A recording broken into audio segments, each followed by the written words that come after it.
Board members, please remember to turn your mics on. Like I forgot the last time we were here. I apologize to everyone. We're going to be beginning this evening with finance with Mr. Hammond. Let's start with prayer.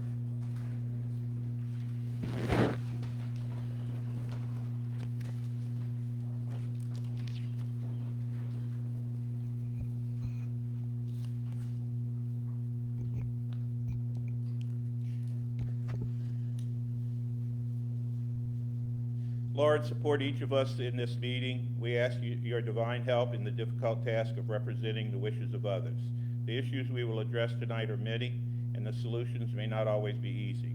Dear God, help us as we serve the school system as an elected official, and be with us tonight and forever. Amen. Amen. I pledge allegiance to the flag of the United States of America and to the republic for which it stands, one nation, under God, indivisible, with liberty and justice for all.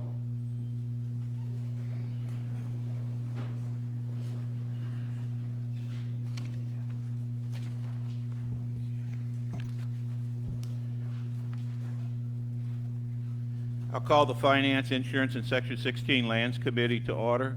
Let it be known that members present are myself, and I'm going to appoint, how about you, Mr. Ford? I'll appoint Mr. Ford to assist me tonight. Also present are Mr. Don Crowdis, Mr. Dane Voisin, Dr. Maybelle Trahan, Superintendent, members of staff.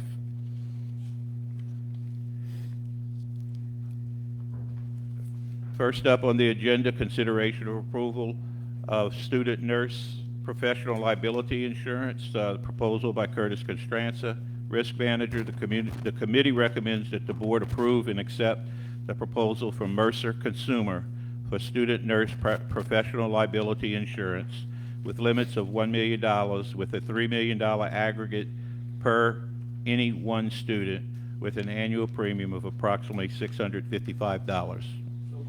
Moved by Mr. Ford, seconded by myself.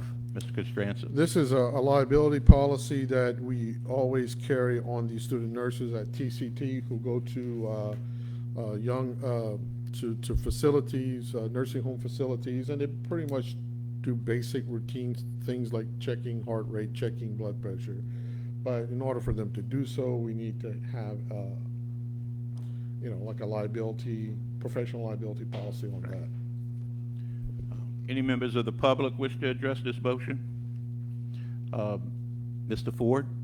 Just to be clear, it's $655 per student. No, sir.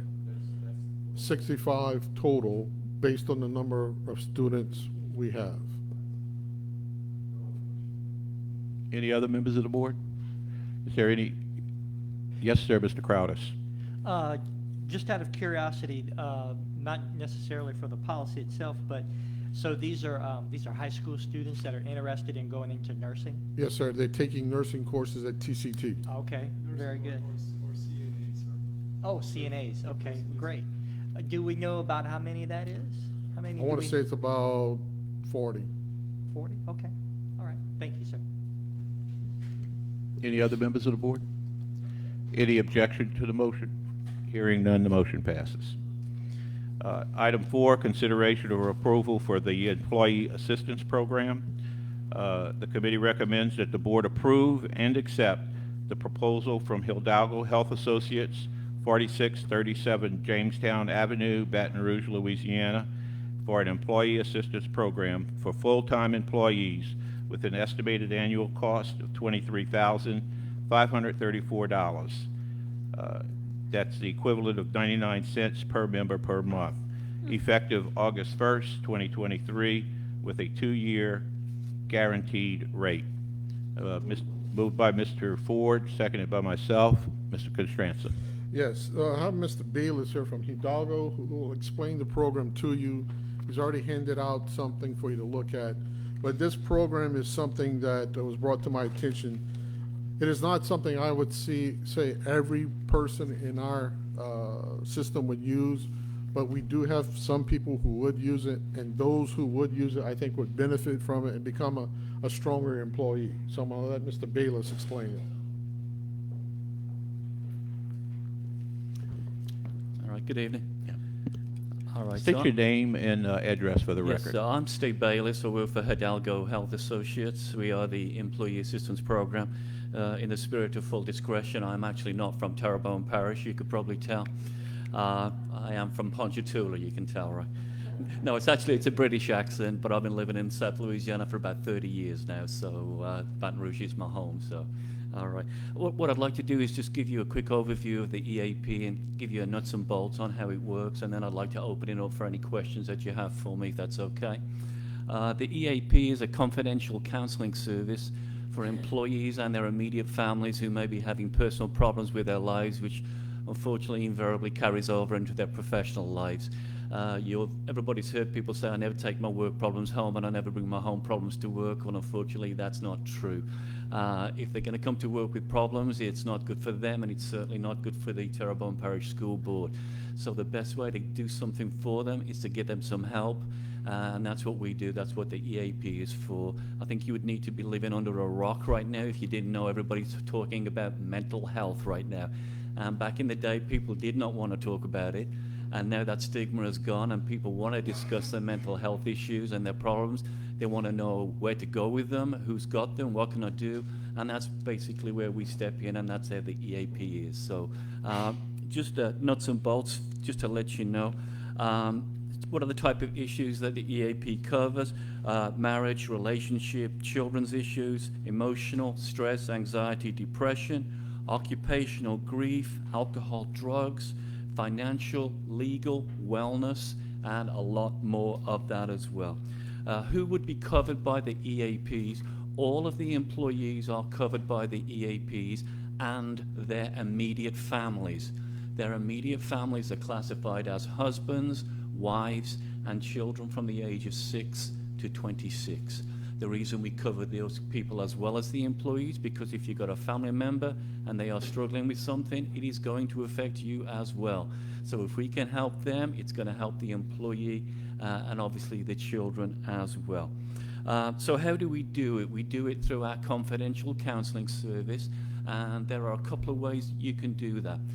You can call into the office, into our office, and we'll ask your name, who you work for, what's the nature of your problem, and how would you like to do your counseling. We will offer you face-to-face counseling. We have our own network, and it is covered in this area, and we will set an appointment up for you to go see a counselor right here. We guarantee you will have to travel no more than 30 minutes or 30 miles to get to a counselor as well, and we do have a network in the area. If you cannot do it face-to-face, we do offer the other route now, which is super popular. It's the telehealth. It means you can do it from your phone, from your computer, from your home, and go ahead and do it that way as well. Again, you would be dealing with somebody in Louisiana. The telehealth would be done from our offices in Baton Rouge, where we have our staff our people on staff right there as well. And the last way you can do it is if you don't want to go see somebody and you don't want to be seen by somebody, you can actually just do it by telephone as well, okay? So there are 3 ways that you can do it right there.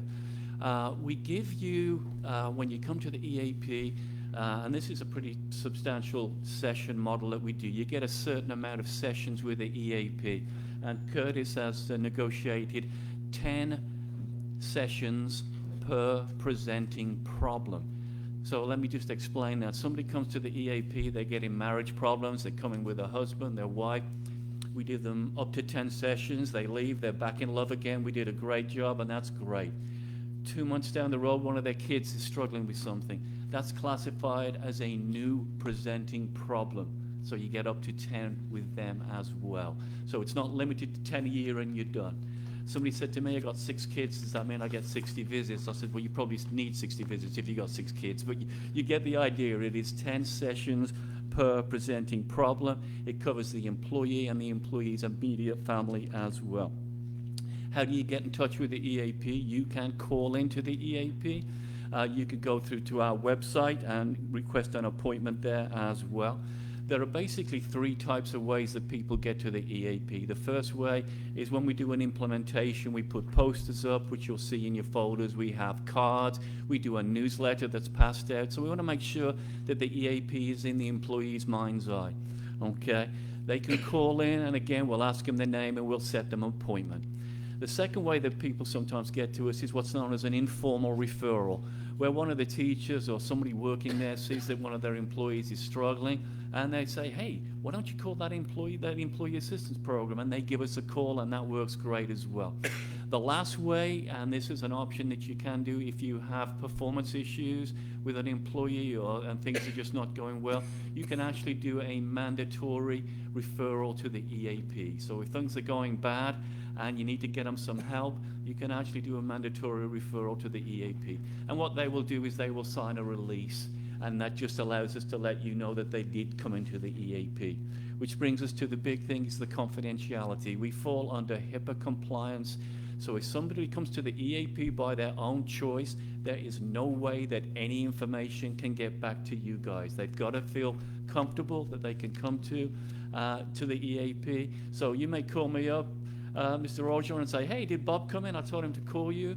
We cannot tell you Bob exists, because that's the confidentiality. The only way we can acknowledge anybody is if they did sign that release on that formal referral. So the confidentiality is big. It's obviously huge. They've got to make sure, they want to make sure that they come to us. It's not going to get back to anybody, and that's a huge thing with the EAP. The cost to the employees is no charge to the employees, of course. There are no co-pays. There are no deductibles out of pocket for them. They don't even have to have insurance through the school board or anybody else. If they are an employee, they are covered with the EAP, and their family as well. Sometimes people come to the EAP, and the 10-session model is still regarded as short-term counseling, even though it's 10 hours of counseling. Sometimes people come to the EAP, and our clinicians will do assessments and staff these things, and we may get people who've got some serious issues come through. We've had people come to us and they're bipolar and things like that. That's not 10 sessions and you go home happy. That's long-term medication. If we get somebody that comes through that needs something long-term, we do act as a bridge, and we will do a referral to get them the help they need. We try and do a referral to somebody already in your health insurance plan, so they can kind of utilize the health insurance plan if they need to. So we do, again, we will, if it's something serious, we act as a bridge to get them the help that they need as well. We do have a website. We do brochures, cards. We also included in this is what's known as CISD's, Critical Incident Stress Debriefing. It's not a cop show. It actually means if there's a tragedy on site and something bad happens, we will get a counselor on site, usually the next day, to do group sessions and wait there and hang around with the employees, and we do that as well. That's included as well, plus a bunch of other things that we do. So I'm trying to get through this as quick as I can, because I know you've got a super busy evening. So please, anybody have any questions for me? Mr. Ford? Well, first of all, anybody from the public have any questions or comments? Mr. Ford? So I understand why a company would want to do something like this, especially with the school system. We have so many employees. What do we get as far as a year from now? What type of demographic data do we get to say, this is how many people we had contact, Yes. this is how many visits we Yeah. did? Yes. We offer a semi-annual report. It's a 4-page report. There's no names on it, of course. It's going to tell you how many employees used it, how many family members, the nature of the problem, how did we deal with it, was it counseling, was it referred on. There's a demographics page. It will tell you how many male, how many female, did they do telehealth, did they do face-to-face, did they do telephone, what's the average salary of the employee. We do a return on investment page. This is how many people saw us. This is what it would have cost you if you would have gone through insurance. Obviously, it doesn't through the EAP. And there's even a page, a printout through our website that you can see what the employees have been logging onto the website as well. So there's a full-page report, because obviously you want to know where your money's going. So that is absolutely included. So my follow-up question is, we have employees that have been with us for decades, and we're gonna have some new employees this year. How do they get to know about what you guys offer? Do you have a video, a website, or something that we can share with them? Oh, yeah, yeah, yeah. And we So- do an implementation as well. One of the first things that we do is, if you decide to move forward, is before the school year starts, we do an overview meeting for all the principals. That's the first. They've got to know that it's there for them as well. And again, we're doing newsletters, we're doing posters that go up in all the locations. We do have a video and all, yes, so there's a full implementation. And the secret of an EAP as well is to keep that stuff in front. That's why we like to do that newsletter. And unfortunately, EAP is kind of like a spare tire on your car. Nobody thinks about it until then they're looking for it. So you have to make sure that it's out there in front of them. And we have a program to make sure that happens. Yes, sir. Mr. Crowders? One of the things that you mentioned is HIPAA, which accounts for the privacy. What happens in a situation where an employee comes to you and they are expressing the potential to do harm to a school, a principal, Yes. a child? Yes. And how do you handle that? Yeah, we have to. Most of the time, there's nothing we are not allowed to do anything. But if they can harm to people, children, something like that, we have to turn that over to the police department. In that, for instance, right there. If it's a suicidal case, then we will have to basically we forward them to the emergency room, stuff like that. At that point, would the school board or the superintendent be notified of that? On a police threat, yes, we would have to do that. Yes, sir. Yeah. Good question. Thank you. Anyone else? Mr.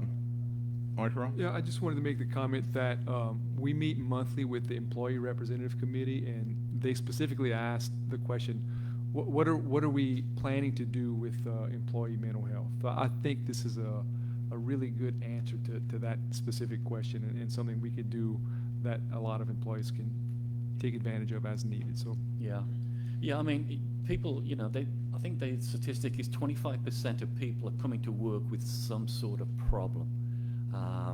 They don't know what to do with it. It's amazing when we implement one of these, we get a sudden bump. They realize, my gosh, I've got somewhere to go with this now, And it's not just employees, families, the amount of, I think the three big things that we see is marriage and relationship, stress and anxiety, and children's issues. Those are the big things that we see right now. So, the other stuff is there, alcohol, drugs, and we do also do did I mention the financial and legal thing that we do as well?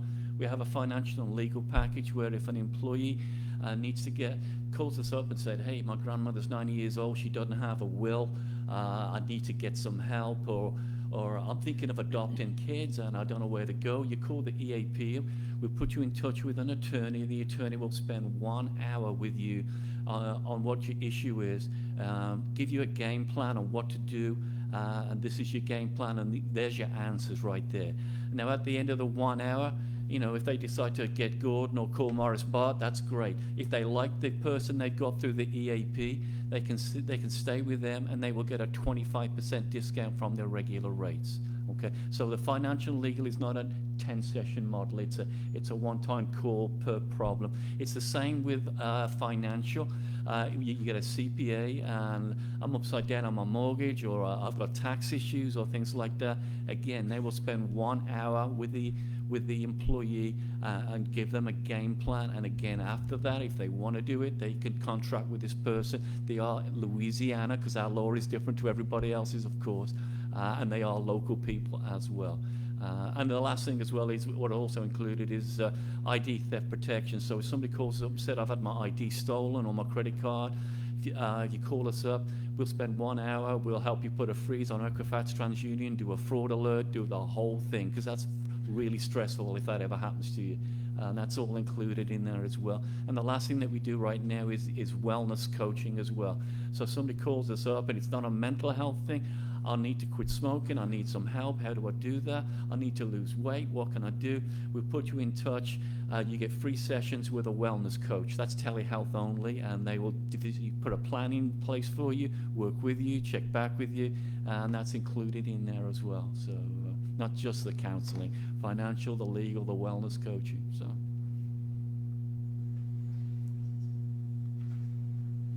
Anyway, just to add on to what Superintendent Armstrong was saying about the Employee Representative Committee looking at this, it was fully vetted by the Insurance Advisory Committee twice, and they highly recommended it as well. It's Steve, right? Yes, sir. Yeah. Does anybody else have any questions? No, I was just going to say that river water in Baton Rouge is not good for that accent. If you drink 8 ounces of bayou water, you're guaranteed to go home Yes, talking sir. like Dr. Trahan.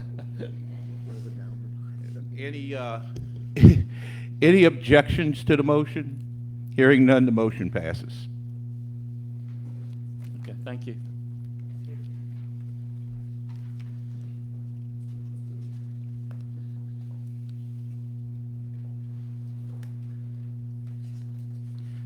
Fifth item, consideration of approval of retiree and spousal eligibility for Terrebonne Parish School Board Medicare Advantage Plan.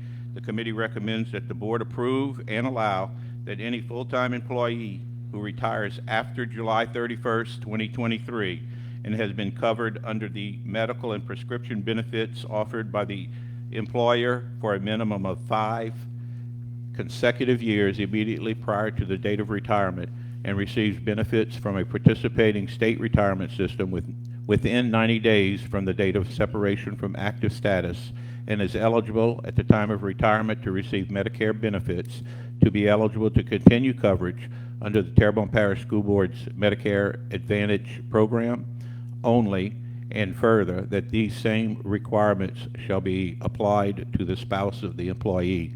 Mr. Constranza? Well, first of all, moved by Mr. Ford, seconded by myself. Thank you. Well, this does not affect our basic policy through UMR. That is currently a 10-year. You have to be with us for 10 years, go directly into retirement. What came up with this is this program, on a UMR program, if you go into the hospital for a gallbladder surgery and it costs X amount of dollars, that whole X amount of dollars minus their copay and out-of-pocket is on us. We're the insurance company. But if that same person goes on a Medicare Advantage plan, it's zero cost to us. So we had negotiated a while back, as you know, a great Medicare Advantage plan that many of our employees, I should say our retirees, enjoy. And what this came into about is just trying to think out of the box, a way that we can offer this to our employees, a way that can maybe it can bring in a couple of more bus drivers or a maintenance person. Some of these people come to us to work for us late in life. And if they know that they can get this coverage for free, and all they have to do is qualify for Medicare A and B and pay their Part B premium, and they can continue this coverage with us, which would then allow them to also continue their life insurance. They can continue their dental also. 5 years is the minimum you have to have in most retirement systems for retirement at age 60. Some says 62. But if they have that, and they're 65 and they qualify for Medicare A and B, we're just saying you can stay on a Medicare Advantage plan. You can't go on the other one, that's 10 years, but we can offer you something. So maybe if they were thinking of retiring at 63 or leaving early, I'm not gonna do 10 years, but maybe I could do 5, maybe I could do 6, maybe I could do a couple more years and maintain my insurance that way. And the only thing it would cost the board is to continue paying the school board share for them. Well, actually, it would go down by a couple of $100 because you pay about $446 a month for a retiree. And that's all the cost would be to us as the employer. Will it get us an extra bus driver or a mechanic or a chiller mechanic or somebody like? I don't know. But if we don't do something, we'll never find out. And it's also something that could benefit those who come to us later in life, they've already paid into Medicare, they've already paid into Social Security, but they're just not willing to put that 10 years in, you know? So this is the reason behind this, and hoping that the board approves it. Any members of the public wish to address this? Mr. Ford? So you answered my question, because I've had several conversations with people that are upper in age, and I try to encourage them to come to Terrebonne Parish, and they're well within the 10-year window. You know, I got 5 years left, I have 6 years left. My question is, let's say we have someone that comes and they spend 5 years. Is there an option for them to get insurance through UMR if they pay for it once they retire, like the other districts where they pay for their own insurance? Well, no, they can't, because on the UMR product, it has to be 10 years. And the reason for that is we're all self-insured. It's not through a carrier or anything like that. And we're still paying the premium, and we're on the hook for the rest. This was changed back, I want to say back in 2011, 2012. We went to 5, and then we went to 10 years. We had a bunch of incidents where, right as wives were getting ready to retire, the female teachers, their husbands might have been working in the oil field, and right before they retire, they would put their husbands on, and then retire, and we had the spouse who never paid into before. Now we're covering them at an older age and later on in life. And we had other people who would come in from other districts, work for us for a year or two, and then carry our insurance into retirement when they put 28 years in somewhere else. So Mr. Moore, when he was risk manager, changed that rule to try to offset that. In other words, he was trying to tell them, you gotta have some skin in the game to continue our insurance later in life. It's the same thing. That rule stays in effect. This has nothing to do with that, but it does give those people an opportunity to get something if they make the qualifications listed in. Dr. Trahan? I just want to thank you for this, because, and my question is, using it as a tool to get employees and to attract them to our district. Are we going to be advertising or putting this out publicly somehow? If it passes, it's something we can do. We can maybe put this on our website. We can also put a flyer in our welcome packages when we're onboarding people, to say, these are the coverage we have, and this is what you have when you retire. You had this option or this option. Because if we're going to use it to get new employees, it has to be out there. Anybody else? Yeah. This was, like you said last time, vetted by the insurance. That's correct. Advisory Committee, Yes, the Insurance Advisory Committee vetted this. You're correct. Thank you for mentioning that. Okay, any objection to the motion? Hearing none, the motion passes. Item 6, consideration of approval of the revised budgets for 22-23. The committee recommends that the board approve the attached revised budgets for special revenue funds for 22-23 fiscal year. Moved by Mr. Ford, seconded by myself. Ms. Bro?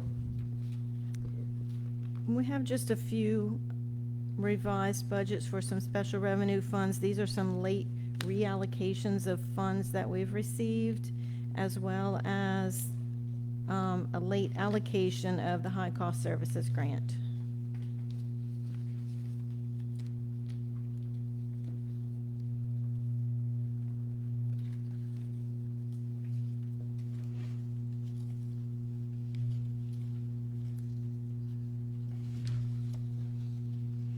I was just looking over the notes on the revisions.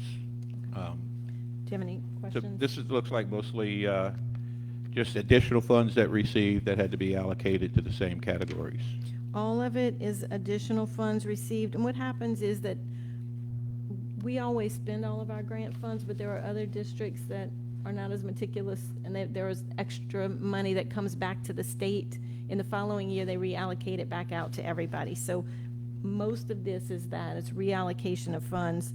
The only exception to that is the high-cost services grant, which we applied for last summer, but we're only just finding out now how much has been allocated to us. Okay, and I would be remiss if I didn't mention for Mr. Dehart, who's absent tonight, that good job for spending all the money and not having any left over to send back. Any objection to the motion? Hearing none, the motion passes. Okay.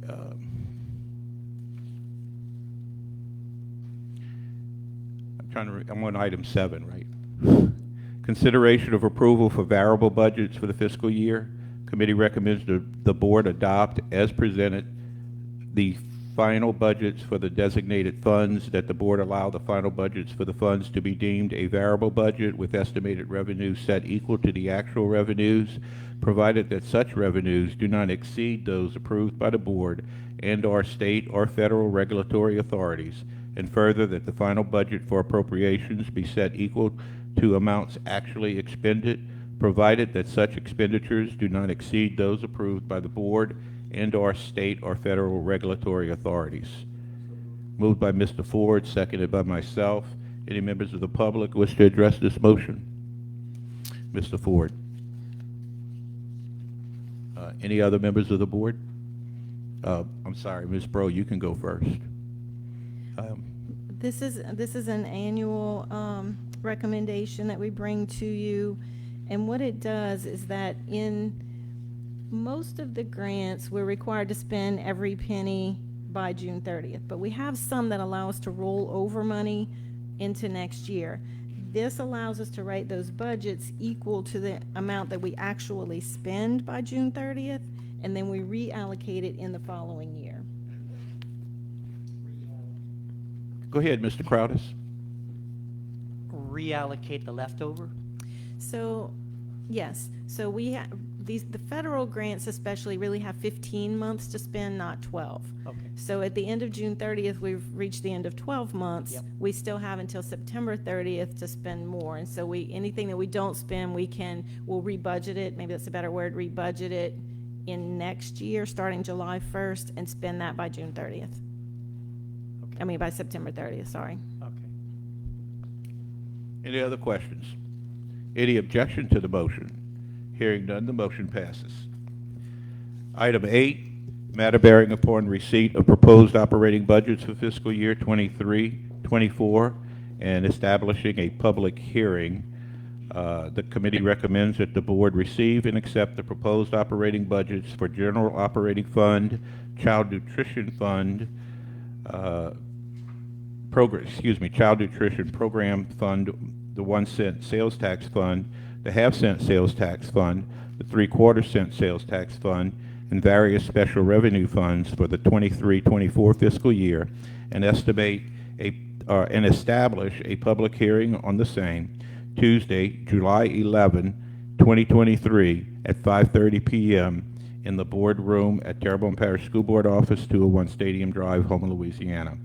Moved by Mr. Ford, seconded by myself, and I'm going to turn this over to Superintendent Angeron. Okay, so this is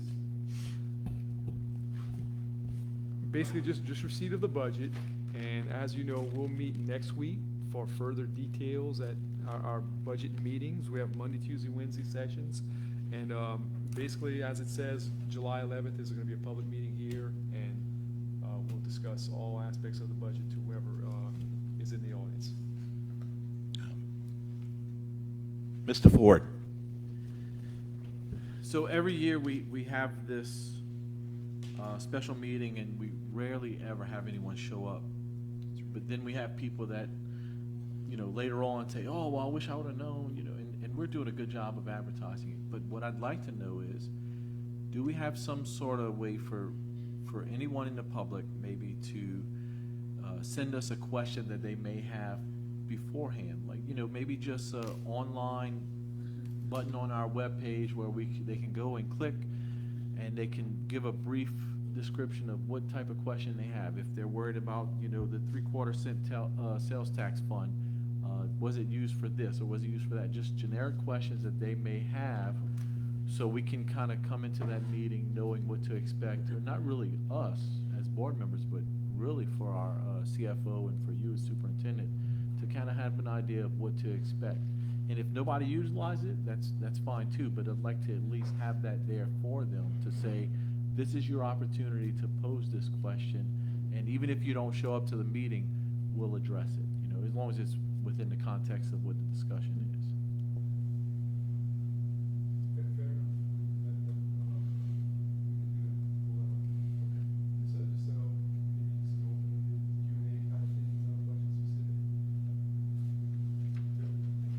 Yeah, and I think you just did inform the public. By the way, yeah, copies are available to anybody who requests them to go through it.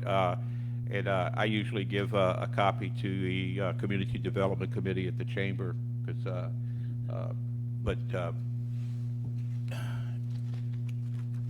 it is difficult to go through. You have to really know what you're looking for.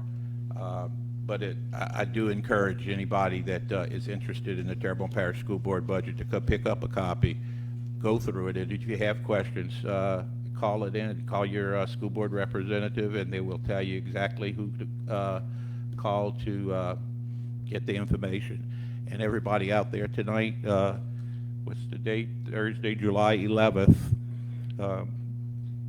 at 5:30 p.m. Any objection to the motion? Hearing none, the motion passes.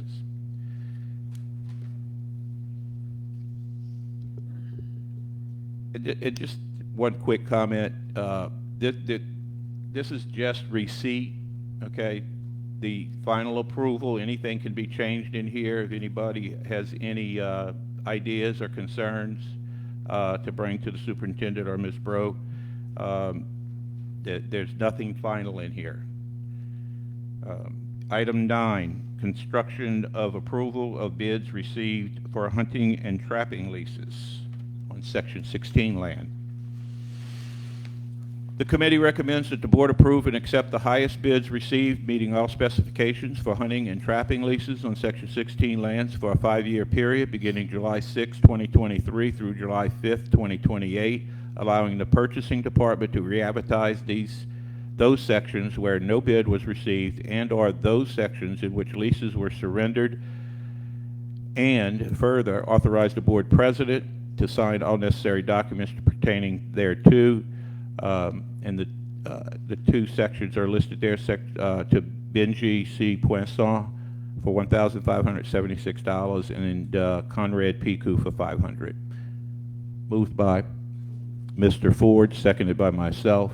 Any members of the public wish to address this motion? Mr. Ford? Any other members of the board? Any objection to the motion? Hearing none, the motion passes. Item 10, consideration of approval of the renewal of a lease agreement with Bayou Signs Outdoor LLC. The committee recommends that the board approve and accept the renewal of the lease agreement with Bayou Signs Outdoor LLC for the outside advertising sign currently located at Southdown Elementary School property for a 10-year period effective July 1st, 2023 through June 30th, 2033, with an annual lease rate of $6,100 under the same terms and conditions, lease to be subject to all current zoning ordinances, and further authorize the board president to sign all necessary documents pertaining thereto. Moved by Mr. Ford, seconded by myself. Ms. Dugard, do you have anything you want to say on this? Okay. Any members of the public? Mr. Ford. So my question is basically this. I know that this is something that's at Southdown and they're advertising because they're using our property. It's a great location for them to advertise. Did they, and you may not know this, did they approach us or did we approach them? They follow-up approached- question. okay. Oh, they approached us. For the The renewal. follow-up question is, if this is an opportunity for us to bring in more revenue to the district, we should be doing this around the district, not just here. So, I'm not saying I want you to, add something else to your plate, but maybe we should consider hiring someone or having someone within your department, look around the district and see if there's other places we can advertise and put up billboards that, that they'll pay $500 a month to have, That's an opportunity for us to bring in more revenue, even if it's just to each one of the schools that house it, So, considering we're doing this for this company, I think we could, take advantage of this opportunity and maybe spread this out a little bit more as well. So, thank you. Anyone else? Don't we have some free advertising coming to us from this? We do. They offer to advertise on our behalf for our school buses, and we also asked, since you're doing that, can you also, we're looking for chiller mechanics as well, so they'll be advertising for us as well on chiller mechanics. And they said anytime we need anything advertised, they can put it on there. They have like 6 digital billboards, I think, around the parish, and they'll do that for free. That was a big perk for this one. Pending space, they said. Pardon me? If they have space on their digital signs. Yeah. Anybody else? Any objection to the motion? Hearing none, the motion passes. Item 11, matter bearing upon the monthly budget to actual comparison report and the monthly sales tax collections report. Ms. Bro?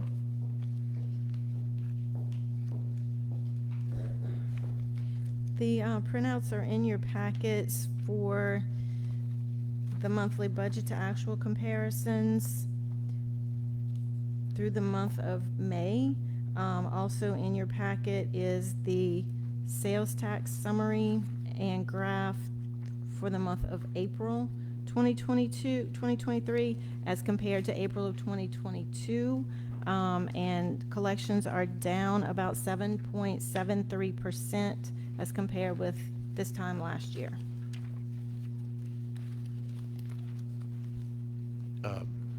Mr. Voisin? Could it be, would one of the reasons be because hurricane repairs and stuff, that maybe not purchasing as much, I'm trying to think, why 7% from last year? We think that that has part of it to do with it, yes, because Most of it's- if you think about this time last year, the hotels were really full, everybody was doing repairs, and so now all the insurance people have moved on, a lot of the contractors have moved on, and a lot of the repairs are complete. So comparing before the hurricane, the year before, you have that too? I don't have that with me, but we are, we're still a little bit higher, yes. It's still higher? Okay. Yes. Just, I wonder if it's also. Yeah, thanks for asking that, because that's a question I usually ask too. Oh, okay. Right, so we're higher than 2 years ago, but compared to last year, it's beginning to come down. Yeah. And I can, maybe next month I can bring you, as many years as you want, because I've been tracking it for years now, a summary of kind of a trend of where we stand. I can bring that next It's month. interesting, yeah. Okay. Yeah, that's one of the things, Go ahead, Mr. Crowdis. that was one of the things that I had talked about or mentioned when we talked about giving the teachers, the raise, is making sure that we've had a long enough projection of revenue to be sure that, we don't have a big dip and then all of a sudden, but it sounds like what you're saying, that we're sort of returning back to a baseline pre-storm. At some point, yes, sir, we will. We had, we went in 2020 during COVID, sales tax collections really spiked because everybody had gotten some money and people were spending that extra money, which is what it was designed to do, was to kind of stimulate the economy, and so it did. And our sales tax collections went up from that, and then we had the hurricane, and our sales tax collections crept up even a little bit higher from that. So at some point, I'm sure it will correct itself, but it's kind of impossible to really project sales tax too far out because it is very volatile. If God forbid, if we were to get directly hit by a hurricane really bad and none of us could come back right away, then we would have zero sales tax for a little while. So you don't know. Mr. Ford? It's a very diplomatic answer, and I applaud you for doing that. But the truth of the matter is, last year was an anomaly for this area, this region of the world. If you look at any economists out there, we had an 8.7% increase in inflation last year. Just fortunate for us in South Louisiana, we did have a hurricane 4 or 5 months before that measure was even taken, and so we did have a spike in income as a result of the sales. However, that 7.5% is probably just starting to level off from where the inflation went. So you can follow inflation and you can follow spending, and there is a direct relationship between the two. So we're getting less money because things are costing more. So thank you for your very diplomatic answer and not going there. I will go there because I know that's exactly what's going on. I'm hoping that it gets better. And they're not talking just yet about raises for government employees or inflation increases or any kind of levelization, so I'm hoping they're thinking the same thing. So we're just gonna keep our fingers crossed and keep praying. Thank you. Thank you, Mr. Ford, for your insightful analogy of the economy. I'll entertain a motion to adjourn. Moved by Mr. Ford, seconded by myself. Seeing no objection, the motion passes. Thank you, Mr. And I'll Hammond. turn it back over to you, Dr. Trahan.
Board members? None heard, so ordered. Item number 4, motion to adjourn. Motion to adjourn. Adjourned by Mr. Voisin, second by Mr. Legord. Any public comment? Any objections? None heard, so ordered. We will be following the executive committee by the Buildings Committee, led by Mr. Voisin.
Okay, call to order the Building, Food Service, and Transportation Committee.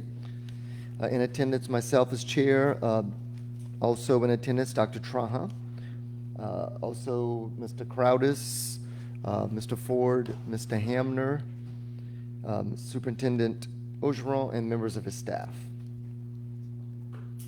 Number 2, the committee recommends that the board approve and accept the lowest bids received meeting all specifications on kitchen equipment from Michael Blanchard, Inc., 314 South Hollywood Road, Houma, Louisiana, in the amount of $61,333. Douglas Equipment, 301 North Street, Bluefield, West Virginia, in the amount of $6,813.26. Lafayette Supply, Restaurant Supply, 1103 Hugh Wallace Road, South Lafayette, Louisiana, in the amount of $125,180. And Associated Food Equipment and Supplies, 130 Willock Street, Alexandria, Louisiana, in the amount of $51,157. Funds to be derived from Child Nutrition Program Fund, USDA 2022, National School Lunch Program, Equipment Assistance, Grants for School Food Authority. So moved. So moved, Dr. Traha, second myself. Any public comments? Ms. Walther? No comment. No comments? Anything to add? No? Okay, unless we have any questions. Any, Dr. Traha? No, sir. Any other board members? Any objections? Hearing none, motion passes. Thank you. Number 3, the committee recommends that the board approve and accept the lease renewal for the old Grand Caillou School site located at 6741 Grand Caillou Road, Dulac, Louisiana, with Anchor Foursquare Church in the amount of $800 per month under the same terms and conditions for a 3-year period from July 1, 2023 through June 30, 2026, and further authorize the board president to sign all necessary documents pertaining thereto. So moved. So move Dr. Traha, second myself. Any public comments? Okay. Dr. Traha? Yes, they are providing insurance and maintenance Yes, on this That's what I lease. want to make a comment Okay, about that. you're gonna be addressing that? Yes, Okay. ma'am. Okay. Mr. Yeah, Ojo? so, Ms. Bro and Mr. Poisson, I think, who else, Ms. Becky went with you? Ally went, right? They went, actually look at the site, just this week, and, this church in particular is doing a really good job of maintenance. They've even did some roof repair work, so they're really, Upgrading. it. holding up their end of the bargain. So we're very pleased with this, tenant, so to And that's speak. the same school right next to the gym? That's the one way down there? Yes, way Yeah, down, that's okay, right. Yes, yeah. sir. I just The wanted to gym make is that still comment. there? I'm assuming, yeah, okay, thank you, Mr. Ojo. Any other board members? Any objections? Hearing none, motion passes. Number 4, consideration of bid received for the building repair project at Caldwell Middle and Gibson. The committee recommends that the board approve and accept the lowest bid received, meeting all specifications for the building repair project in response to Hurricane Ida at Caldwell Middle and Gibson Elementary Schools from Nakans Painting and Waterproofing, Inc., P.O. Box 526, Thibodaux, Louisiana, 70302, in the amount of $186,200, and establish a total project budget in the amount of $209,592.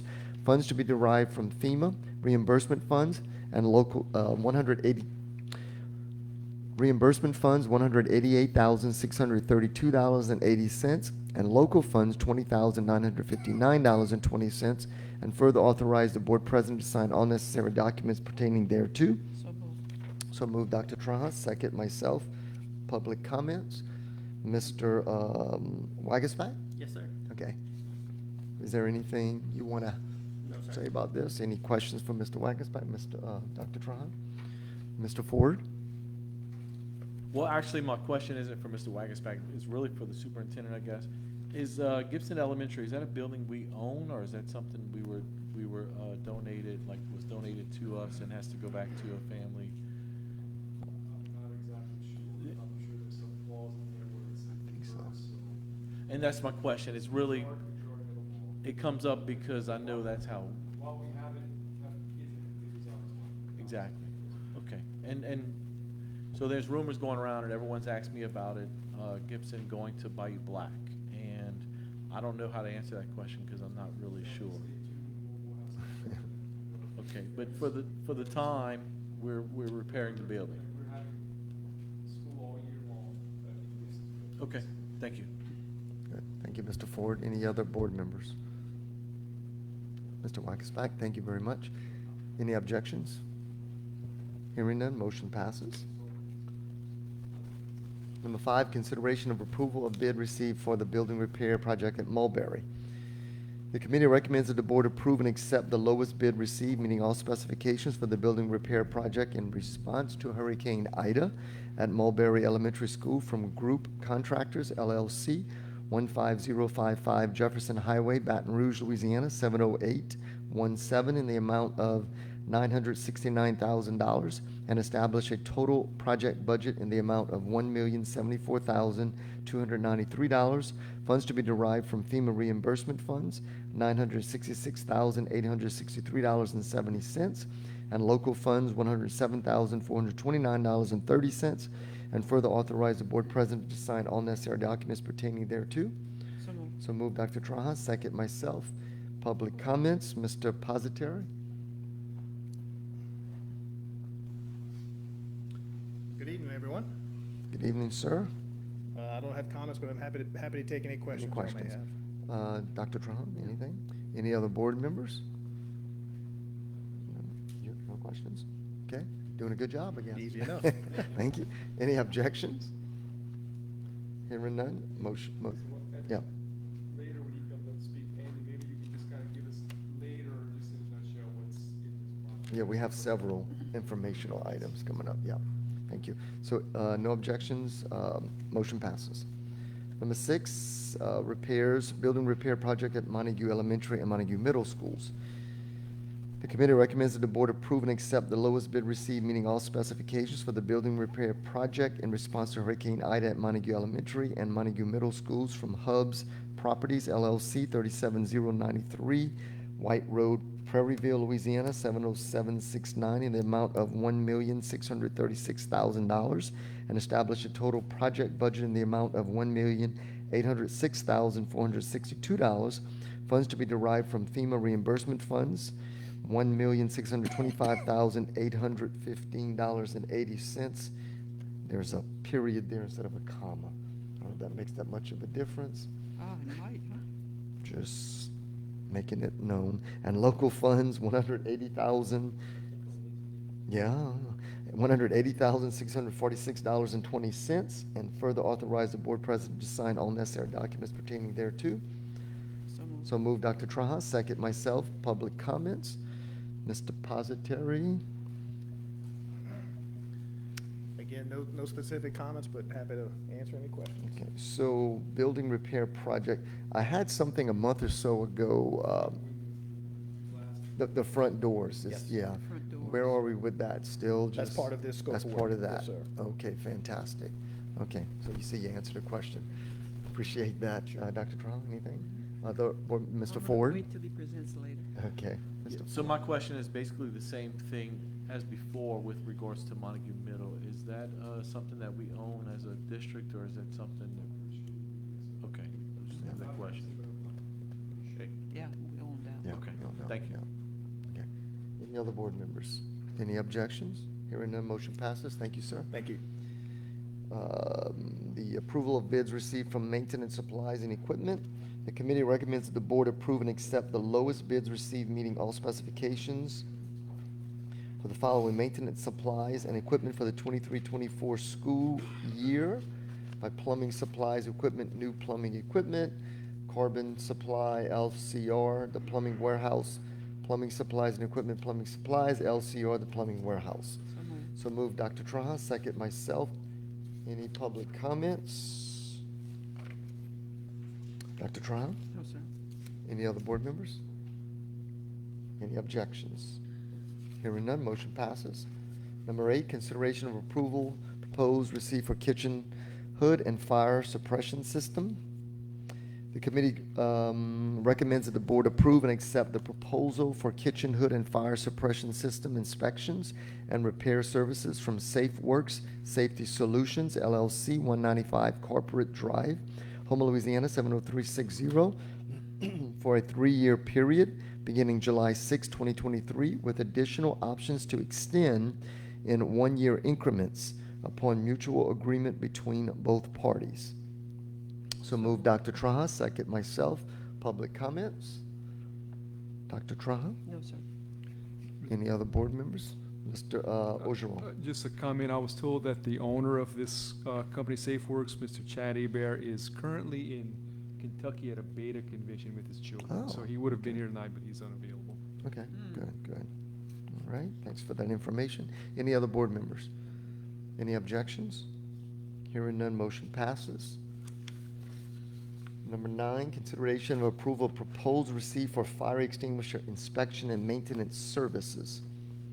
So moved. Well, I gotta read the recommendation. It's on a separate sheet. Okay.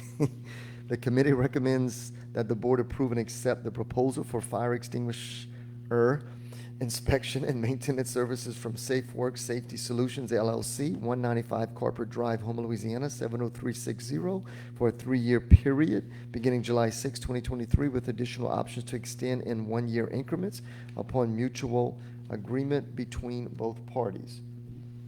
So move Dr. Traha, second myself. Public comments? I think you had that one somewhere. Dr. Traha? No, sir. Any other board members?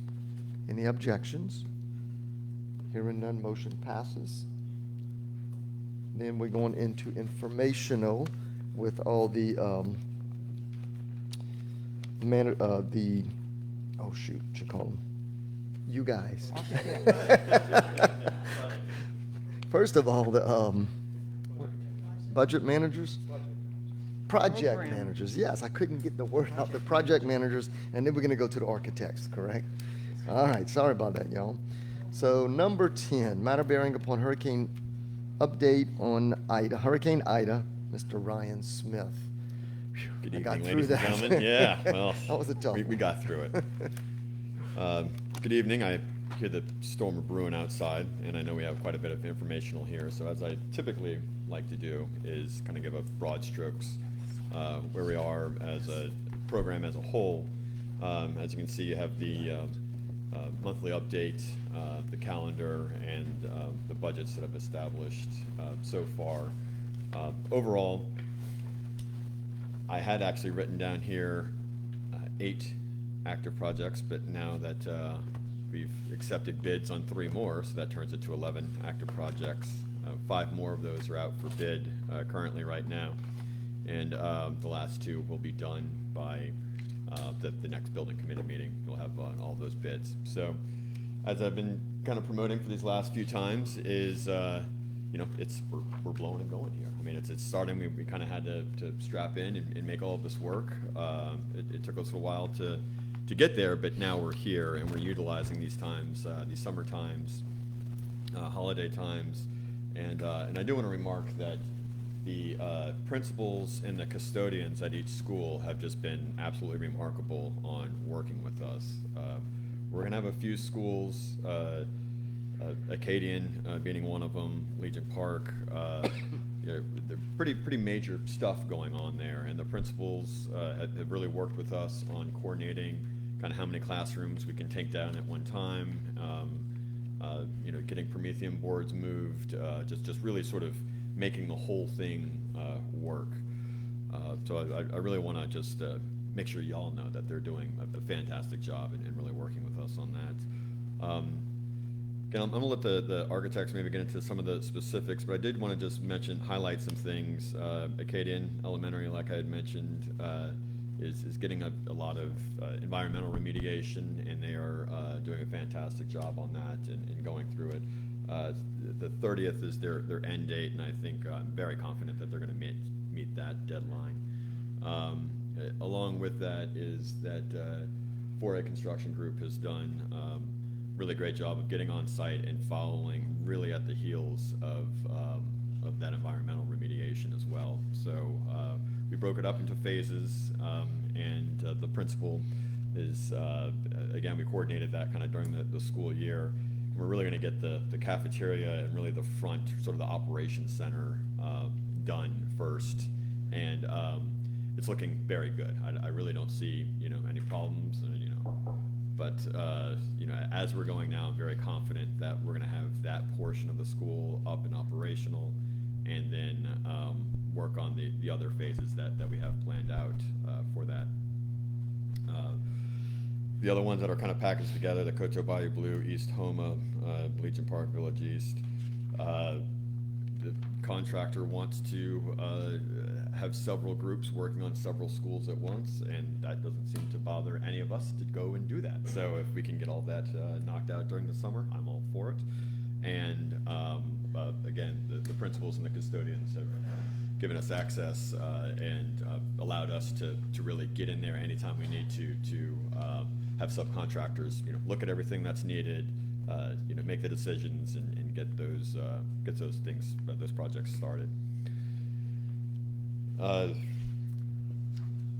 are some other ones? So the other highlights that I want to put was Homer Junior High roof. It's almost all finished up, and that interior is going out for bid fairly soon. And then the Gibson Mulberry, Caldwell, I mean, all the ones basically that you approved tonight, those bids are good. Then just, works to get started, and those have been coordinated. I wanted to end, at least the informational portion of it, is the modulars, the cash modulars at South Terrebonne High School is going exceptionally well as well. I don't like to I always sort of like to, under-promise and over-deliver, but I'm very confident in our schedule. We have a hard date of July 14th to get that finished, and I am extremely confident with that so far. Again, I'm not favoring one over the other, but Freetown Builders have really just got in there, extremely motivated. We had a few challenges with how the modulars were set up. We don't really know kind of how the ground works out until we get there and start laying things out. And they've been, very adaptable. And the administration as well has just been making, very kind of quick decisions on how we need to sort of reorient some walkways and some other kind of few minor details. But quick decisions and motivated and hard work has really done very well with all of that.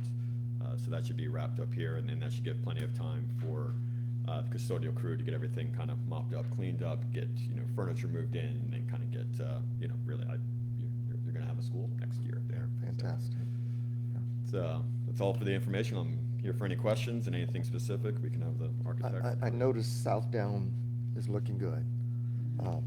Passing by a couple of times, seeing some work done. It's 90% complete. Is that what it shows here? Yeah, I think we had. I'm sorry. Go ahead. 3 punch list items. Yeah, 3 punch list items left. That's it? Okay. So it's substantially complete. We just got a few little minor details to work out. We needed that. Okay. Yeah, absolutely. Okay. Any questions from Mr. Ryan?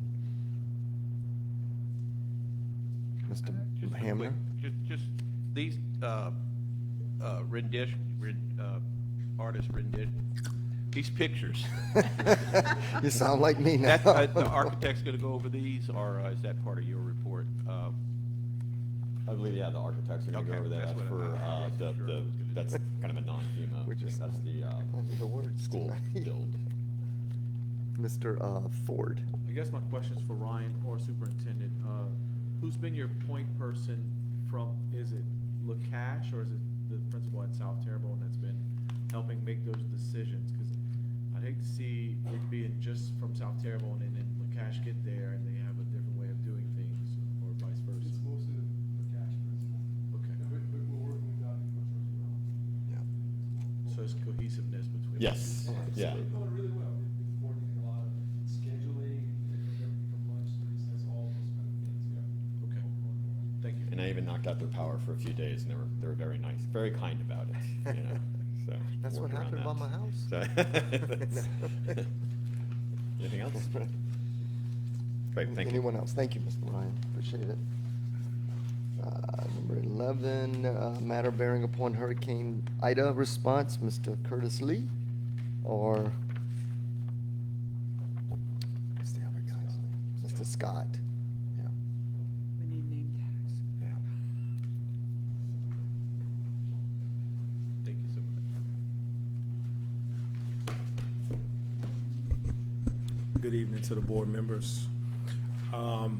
For June, we're reporting 41% of the assigned facilities in schools to be under construction, and we're going to cover some of the details on about 8 of those facilities that have been assigned to HGI. Scott is helping me out by passing out the update from last month.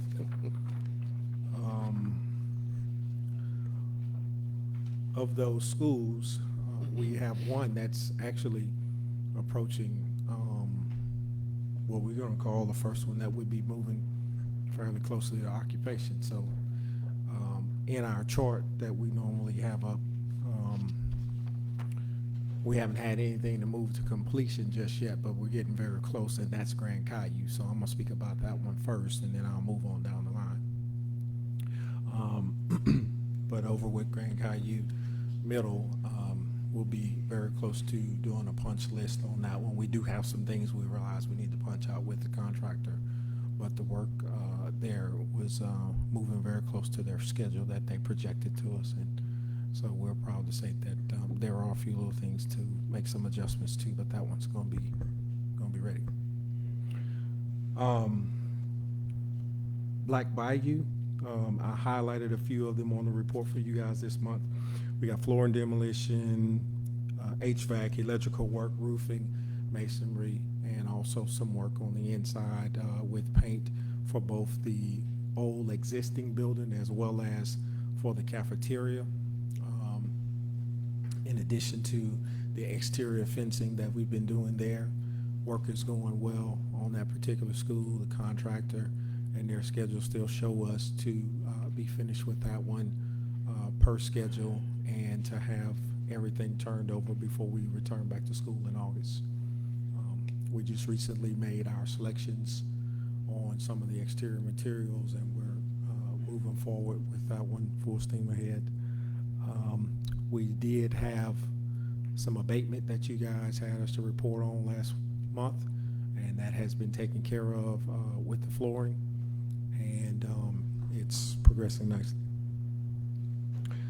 Broadmoor Elementary, about a week ago, we experienced some additional flooring that we found underneath that school that we had to stop and get some testing on. Was possibly concerned that there might be positive for some additional abatement, but those tests came back negative, and we've been directed by that firm who handles our testing for us to move forward as planned. So everything is back on schedule with that work as well, and that's been good news for us over there. With DuLarge, and as you guys can see on your chart there, all of the dates that are kind of highlighted are the ones that we're discussing right now, because these are the ones that are actively under construction. Contractor has applied for the permits. We got updates early this morning with their submissions of their contract schedule. And just as soon as they close out some things with the permitting office, according to their schedule, they're showing right now a completion of some of the work there towards the end of July. So we'll see how that goes. Grand Caillou Middle, I spoke about that one. We've, approaching substantial completion, so we're going to look at the punch list and make a few corrections on that. H.L. Bourgeois, finished with the post-bid documents, which have been submitted and approved, and we should be hearing some more details about that very soon, but we're looking to schedule pre-construction meetings so that we can commence the work there at that facility. The two Montagues, elementary and middle, We sent in our bid recommendation on that, I think, on the 15th of last month. And so that one has the apparent lowest bidder with the recommendation from us to go to the board. And we should be moving forward with that once we hear back from you guys. And then over at South Terrebonne High School, on the new gym, the brick or masonry work is installed. It's not 100% complete in terms of all the bricks are there, but we still have some brickwork to do on the outside with washing the brick and doing some things like that. So thank goodness those guys got on it and, you know, got everything closed up exterior wise before we got rather heavy into some of the bad weather that sounds like it's out there tonight.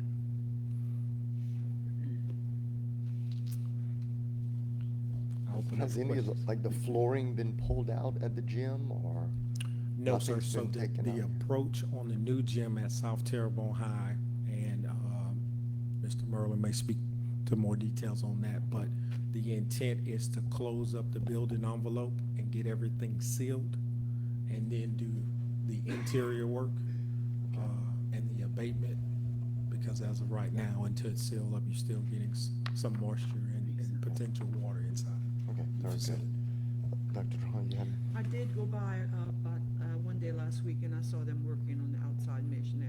It made me feel good seeing some activity there working on the gym.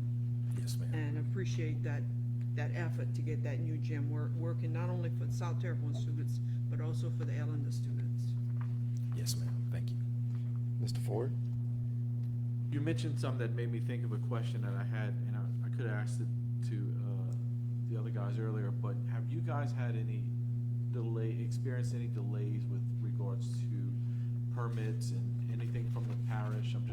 I want to get some feedback on how they're doing, because that is a hot topic right now, especially with the parish president race coming up soon. They've been talking a lot about it, so if you can give me some feedback, that would be good. Okay. Probably would like to get back to you on that. What I can tell you is only for one specific incident right now. I can't say that that's across the board. And I think we're getting close to the latest update we had this morning is that they're anticipating having their permit possibly as early as tomorrow, but hopefully no later than this week. And I know sitting with that contractor directly, it's just been the plan review process, and I think the portion of the fire marshal, which we've anticipated, some of that is not always in the hands of the parish itself because they have to wait on the state fire marshal's office. But I can get some updated information on what those specific hangups are, and then report back to you so you can give us Yeah, just Some if of you're your here for the next meeting or whenever. I'll probably have it before then. Okay, Yes, sir. thank you. Thank you. Mr. Hamner? Same question to Ryan about permitting. Yeah, so, the diplomatic answer. We'll do good, not great. I mean, I think we wanted to do. He's gonna turn it into something different. I think we wanted to do, when we originally kind of started off, it was, we're gonna expedite everything, you're our top priority, it's the school district, and I think it's just overwhelming, right? There's a lot going on. And so, actually, the architects have done a great job of just, the squeaky wheel gets the grease. But has it been, oh, well, don't worry, we'll get your permit in 2 weeks? And then we kind of heard that last year. It's not happening at that. But again, not to any fault, I think, of anybody other than just maybe the scale of everything. But I'm an impatient person. I would like to have it go faster. So my reply to that would be, and look, I appreciate the parish and the manpower they have now, but if it's not going to get any better for them, they may want to look at ramping up their staffing there, and that's kind of why I'm asking, because this is a hot topic right now, and we have a lot of people waiting to get projects started, finished, and through all the different aspects of it. And I'm not saying that we should get special treatment, but we do service the majority of the community, and I don't know anyone else that services many students or as many community members as we do. So I just think we should get some kind of priority somewhere along the way. So thank you, sir. I appreciate it. Mr. Ford, with that statement, being made. I do know, I think there's at least 3 people in that department. And one thing that came to mind just now, listening to the comments from Ryan, is I know for us as well, for Volkert, we do have a few packages where we have some complexity because there's multiple facilities in those packages that have gotten submitted all at one time. So it's not like just looking at one school. In some cases, it's 4 or 5 facilities that have some fairly complex and significant changes to them. Okay. Any other questions? Thank you, appreciate it. Okay, we're gonna go to the architectures. Number 13, matter bearing upon update Hurricane Ida construction projects, Ms. Shelley Olivier. Orchestra. Oh, I checked that one off already. Come on down. Come on down, Mr. Lerat. Sorry about that. I was trying to let the lady go first, but all right, Mr. Merlin Lerat. Sorry about that. That's all right. That's all right. Thank you, Mr. Chairman. Before I get into my projects, I just want to make one comment about the building department with the parish. I mean, over the years, they've been strived to help the architects on these projects for the school board immensely. And in speaking with them numerous times over the last year and a half with all these projects going on, just like they said, they've been inundated with a lot of projects. But I've found it beneficial if you give them a call, talk to them about your project that's coming out on the market, let them know that they work with you pretty good about it. So, I mean, to give a little bit of assistance to them, it helps out that they know what's coming on. You talk about the project with the guys, they're in there, and they'll know what's coming up, and do what you do to help with them, and they'll help us out in return. So, I mean, I've only had a few projects, but all of those have gone pretty smooth with the permitting process. So I can't speak for the other architects. Okay, let's go back to Southdown and Grand Caillou Middle. You can see Southdown is purposely, as they talked about, the contractor sent in Friday a substantial completion request for Grand Caillou Middle and Southdown. It's one project. It's the same contractor. This contract date officially expired on June 17th, which was Saturday. So we're going to do an inspection. We'll be bringing all that documentation to the next monthly meeting in July. I feel as the architect, and this discussion with the project managers, we have Volkert on one and we have HGI on the other one, that the projects, both of them are basically substantially complete. We'll develop the punch list, give a dollar amount to it, bring it to the board meeting, the committee meeting in July, and go from there. There's one slight change order that's going to come also on Southdown. While the roofer was there doing some of the roof repair work, he noticed some additional seaming that was not done. So we got a price from him to he had to rent a different kind of seaming machine for the roof panel. So he got that price in, and I think the total price came out to about $2,700 or $2,800. It was reviewed by administration, which I thought was very reasonable. So we're going to include that also on the month of July to bring that in. So he's going to do that. He's got to come back on Southdown, do his punch list items, and the main one is going to be the wall panels, the aluminum clad wall panel, the vertical wall panels. They were delayed and being shipped. So those are supposed to have been in, I think, coming in either this week or next week, and they'll have those up. They'll probably be plenty done by before the meeting in July. So Grand Caillou Middle, they were finishing working up Friday and I think Saturday on the bus canopy. They had a few rain screens they had to put in. They straightened up the flagpoles either Thursday or Friday. They had done all the roof panels and the fascias and things like that. One thing I did notice is one of the flagpoles, and I talked to the contractor today, his superintendent, that the one of them still had a slight angle back towards the school when you look at it from one position. So he was gonna get the machine's still out there. They were gonna pull it back in and straighten it back up. And then on the, sir? At Grand Caillou Middle. Oh, okay. Yeah, no, we didn't do any flagpole work at Southdown. What I was doing that at Southdown too, I kind of noticed. Oh, really? Yeah. I don't know where that. Sorry, I took that. Well, I'll take a letter. And then on the rain screens on the, if you pass by there, and it's kind of obvious from the road, I don't know if he got it from a different supplier or what, but there's a different finish on the aluminum on the last 6 or 7 panels that he put up. They're operable and working, but we'll have that on our punch list also for him to correct that. Baseball field is, as you know, was completed. That's done and out the way. South Terrebonne, as project manager stated, the block work had to go up first on the exterior of the gym. Brickwork was completed. They still had to come in and do the acid waterproofing, washing of the brick, get that done. I was there yesterday. They had all that scaffolding taken down and things of that sort. The metal deck system, the new metal deck system for the roof, for the upper roof, was delivered. It's on site. The environmental contractor has to come in and encapsulate the existing deck system, the Tectum system. It's a fibrous cementous board that the environmental consultant recommended that they encapsulate it prior to taking it off. That's going to be done probably this coming week or next week, depending on the weather. And then they'll start removing that, taking the items off that they need to install the new metal deck, put the insulation in at the recover board and get it sealed in and waterproof. And as I mentioned, once the building is completely sealed off, they'll be able to start doing the environmental work to the remediation. I think all the abatement has already been done. I don't believe there was really any abatement in the gym, but the remediation work is going to come in for mold and things of that sort.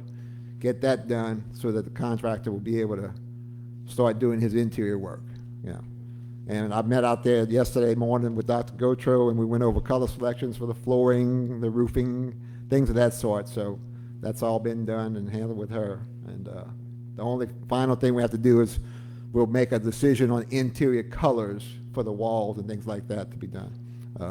All the submittal things are just about done. The basketball flooring, we are going back with another wood floor, similar to what was in there before. And new bleachers are coming in with new seating and things of that sort. And we're working on the main building to have that out this fall. It's a little bit more extensive than the gym, but with my consultants and everybody, we're working on it to get that out and have that out. So we'll be ready to move in hopefully right before the modulars are up with the lease time expire. And then on Grand Caille Elementary, I think it's still in the FEMA review, as I was told. So.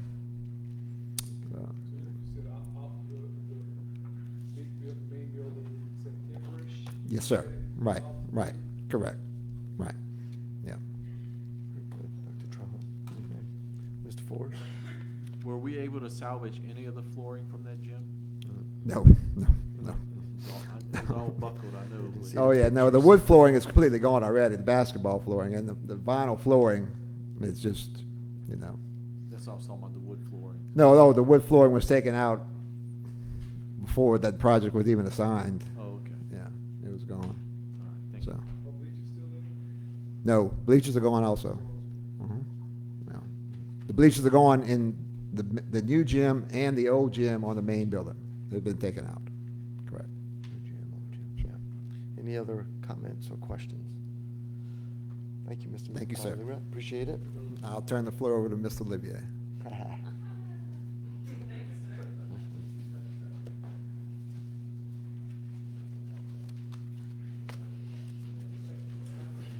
got a bunch of them. All right, good evening, everyone. Yep. Okay, I have quite a few things to go over. I'm going to go as fast as I possibly can, okay? All right, for the demolition of the 11 portable buildings and 2 modular buildings, we issued a request for quotes 2 weeks ago, and the deadline for that submission was actually today. We received 6 quotes, and they are still under review because they had just turned them in by 5 o'clock.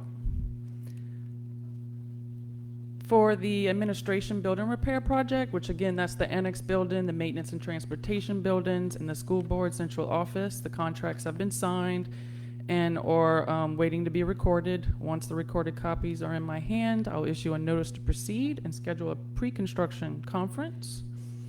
The construction time for that, once the notice to proceed is issued, is 6 months.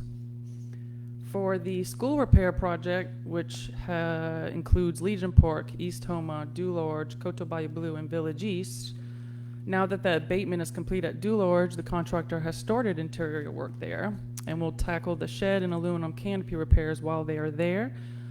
They are replacing ceiling grids and tiles as per the construction documents. All other canopy repairs throughout the other locations will start early July. Next week, they will jump to East Homa for interior repairs, then Village East and Coteau Bayou Blue in mid-July. In the beginning of July, they will start cleaning and servicing all AC units, starting at East Homa. The ceiling grid and tiles have been removed at Legion Park so that HVAC work can start. All other interior repairs at Legion are on hold until the new HVAC system and exterior walls and windows are installed. Shutting down the HVAC for replacement and opening up the exterior walls can create humidity issues that can ruin the new ceiling and floor tiles, so we really need to hold off on installing those until we kind of get the temperature regulated. The current completion date is November 17th for those repairs.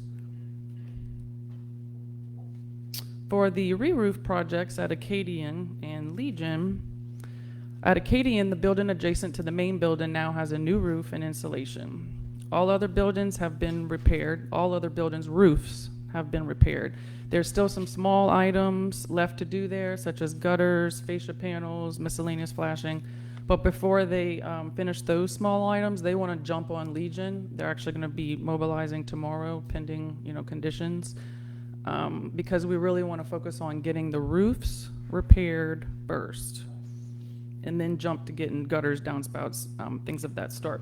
Their current completion date is August 10th, and the project is on schedule. For Acadian repair project, I'm sorry? I was going to ask you a question about Legion since you mentioned it. What's the extent of the roof damage and repairs? So the two-story structure is going to get an entire new roof. The cafeteria has some panels that became unlocked, so they're going to have to repair those. There's some fascia, like metal wall panels on the cafeteria that got dented. Other than that, and the small portable in the back, it's a asphalt shingle roof. That roof is also going to be replaced. On the roof, it's still going to be the same identical design, though. Oh, absolutely, absolutely. I mean, the structure that was there was, the engineer was able to utilize the structure that was there to meet wind uplift. We didn't have to add any structure or anything like that. We're basically just demoing the vinyl scrim insulation that goes in between the purlins under the roof, and installing a whole new roof, same standing seam, same color, everything, because we're not replacing all of the cafeteria roofs, so we're going to try to match as best as we can to the existing and you think color. you'll be able to match it pretty well? I mean, they did good at Acadian, and Acadian was green. It's not going to be perfect, but certainly will be close enough. And after it ages, I'm sure they'll look even better together. Okay. By the way, I just wanted to, beautiful design concepts. I really appreciate the pictures. For the Esser project? Okay, well, That's this. yes, sir. This is Legion and this is Oaklawn. Yes, Yeah. sir. Yes, sir. It gives us something to be able to visualize it. I can discuss a little bit more in detail the Legion and Oaklawn renderings after this update. Sure. Okay, great.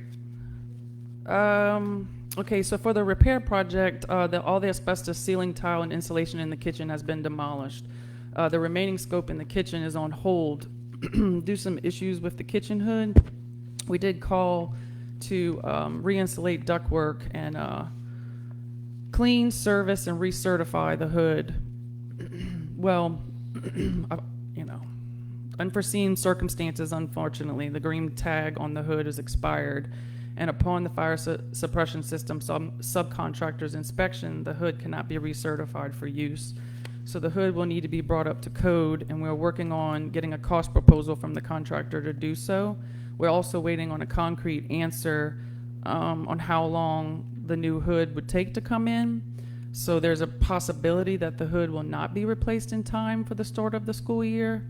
And we will work closely with the district staff and the school staff to game plan, you know, if temporary things if needed. I know that this has been brought to Mr. Sammy's attention, and we will try to get a cost proposal as soon as possible and turn around and make a decision. Another question about the specific. We, tonight we passed a motion to hire a kitchen hood and fire suppression system person, a company. Would they do the work that you were just mentioning about, or would you bid that out as part of the? So the contractor's mechanical sub has his own fire suppression sub. So that is all under the general contractor if that is how the owner wants to proceed. The other option is for the district to, the purchasing department to, you know, I guess negotiate or work with their own vendor. That's what I wanted to know. That hasn't Okay. been determined yet. I think once the numbers come in, then we can. Correct, okay. So the cafeteria ceiling grid and tile system is being replaced. The fan coil units that need to be replaced in the cafeteria aren't going to be delivered in time prior to school start. However, the existing units are in operation. And once the new units arrive, they can work on those and install them after hours to not disrupt anybody. All the demo work in the administration area is complete. Ceiling grids and tiles have been replaced in all areas except for the corridors. That is because they will be stripping and re-insulating some of the AC piping. All of the asbestos floor tile abatement is complete in Building 1. All new floor tile for the project is in, and the contractor is hopeful that the flooring in the administration areas can be completed during the summer. And then they will now be able to move into phase 2 now that that abatement's done, which phase 2 is the 4th grade hall. So work is starting in that area as well. Ceiling work, flooring will start in that hall once they finish the administration offices. And then in about 2 to 3 weeks, we'll start seeing existing windows getting demolished and new walls being framed up. And the window framing system that holds the operable windows can be installed when they're doing that, but the operable windows, which I think we discussed last month, are a very long lead item. So what may end up happening, well, it's probably going to happen, is that they can install the system and then just have to put some temporary plywood in the opening that the operable window will go in. So there'll still be some natural light coming in from the fixed lighting, you know, the fixed windows above, but where the operable windows need to be inserted, unfortunately, we'll still have to be looking at plywood for a little while. Okay. The portable building towards the back of the site is a priority for the principal, so they can utilize that building for that small building for 2 classrooms while we're working on the rest of the school. They will be 100% complete by mid-July, and at that point, we'll contact IT, school, the principal, and they can kind of start moving in there and setting that up. The current completion date for the Acadian repair project is currently November 1st of this year. However, we do predict, due to these unforeseen issues and lead times, that may change. So just a heads up on that. So that concludes my IDA repair update. If anyone has any questions, comments? Me one. Oh. Okay, so we're gonna move to number 14, which would be the ESSER HVAC at Legion Park. Yes. So, as Mr. Hamner was saying, you guys do have the renderings, so you can kind of get a better idea of what the game plan is. The contractor is currently working on submittals and shop drawings, metal stud, you know, engineered shop drawings, etc. So the wheels are turning. So on A1 of Legion, this is the top image is the front elevation. So we are going to be replacing, you know, to the left of that 2-story structure, we're going to be replacing the windows at that main entrance and above that canopy. And then the north elevation, the image below that is the north elevation. You can see that we're going to be putting in one window, approximately about 8 foot wide, 6 foot tall, something of that nature, with the same blue tint glass that's at H.L. Bourgeois, the freshman center. We're going to be using that glass, and we're going to have one window per classroom, and then the remaining wall that you see is that fiber cement board cladding. And the windows, although it's kind of hard to see in the model, might be a little skewed to you, but the windows will actually be on center with the structural columns. Let's see, on A2, you can see the south elevation, which is in, well, what I'll call the courtyard area. And it's basically the same style. It's very modulated, right? Clean, simple design.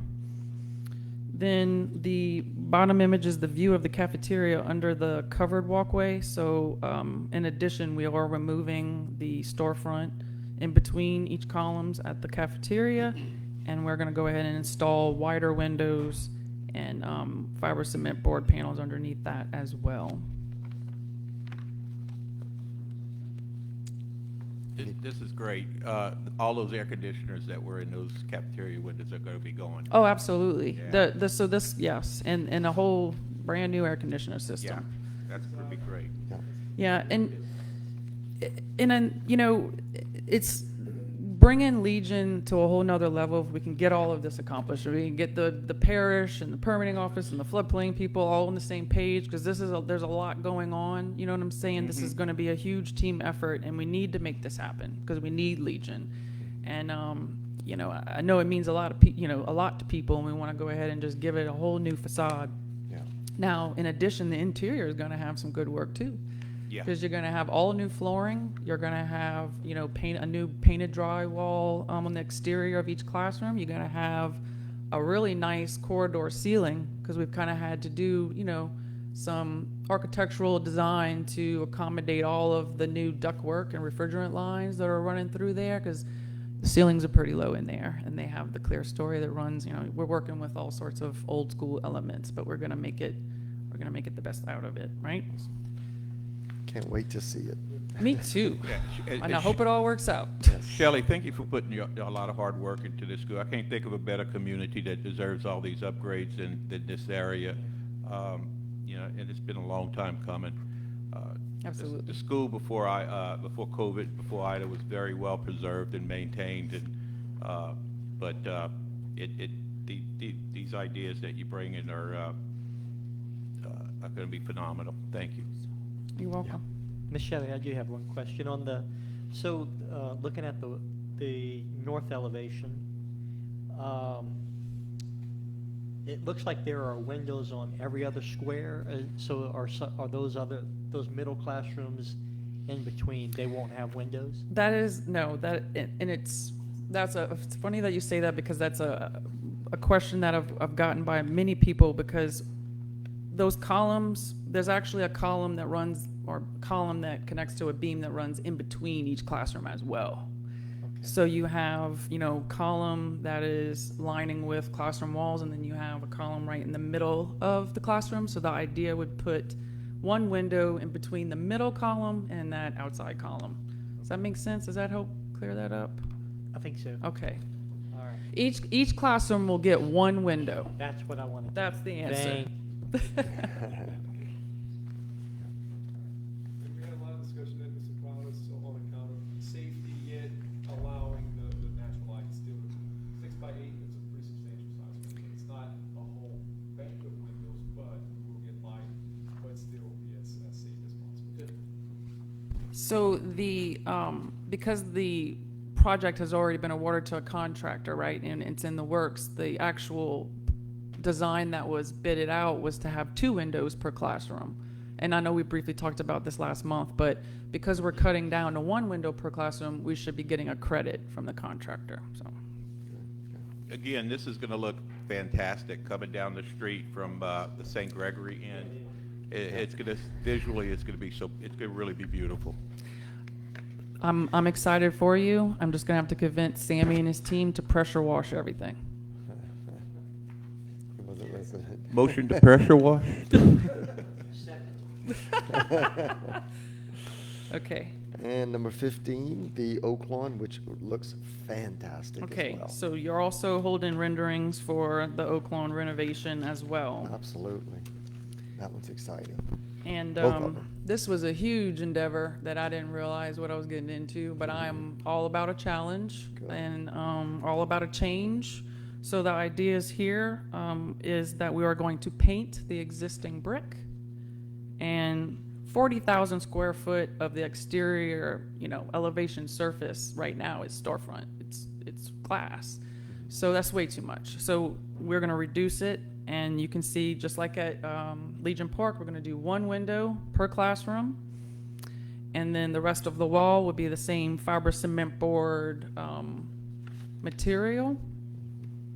And if anybody wants to email me, and I can send you links to the fiber board cement. Yeah, it's a good product, and like I said before, other architects are using it and successfully, and contractors that I've talked to are so on A1, at the very top, that's the front elevation. Now, what you're not seeing, because I don't want everybody to get, I don't want y'all to get too bummed out about this, but is the existing condenser units. There are concrete pads with chain link fencing around 2 condenser units. Outside of the classrooms, I believe that there's going to still be 4. And I did meet with the mechanical engineer that's in charge of the ESSER project.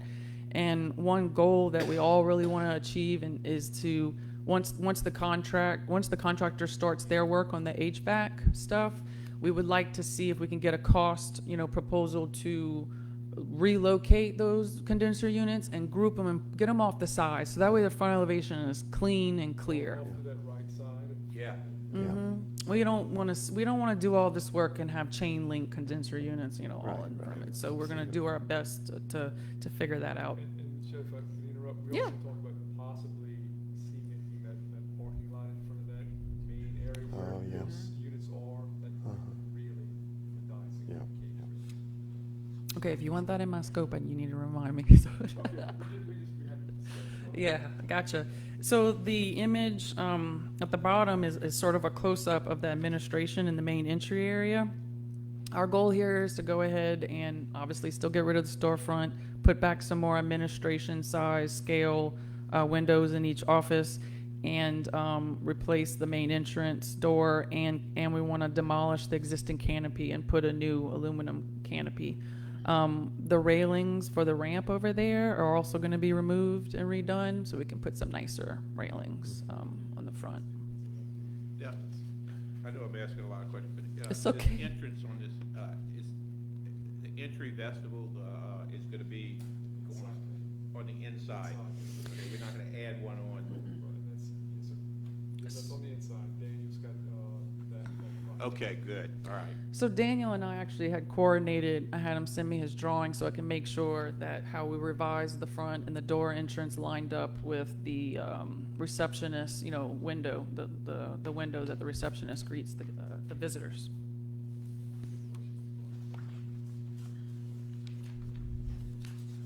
Okay, A2. This is just the courtyard view. You can see the cafeteria to the left, and this is the PE building to the right. Well, there's other, rooms in there, but because there's so many locker rooms, bathrooms, dressing rooms, I reduced a lot of the glass, as you can see in this photo. I don't think we need a whole lot of glass in those types of spaces, but we still want to bring some natural light in there. Now, what you're not seeing, once again, is I don't know if you remember that the original design had these vertical slats, like almost like screens, like fencing, and it spans across the whole building. So you're not seeing that on this drawing. I mean, you're also not seeing the canopies for clarification. We talked about possibly removing those screens or maybe having the district doing it themselves, just taking those screens out. Just as a side note, that's why it's not in here. They're rainbows, rusty, fun. Yes. That's the ones in the back. Yes, sir. Okay, and then to the, Definitely. Yeah, you don't want that, yeah, yeah. Do it right. I agree. Then the cafeteria building to the left, that is basically wall to wall, ceiling to floor, storefront. We're gonna go ahead and pull all of that out and put smaller windows that are at a seating level height, and that is gonna reduce your electrical bill probably, like substantially. So. And then the final images at the bottom are of the gym. And the gym was a tough one. It is a tough one, and it will be a tough one.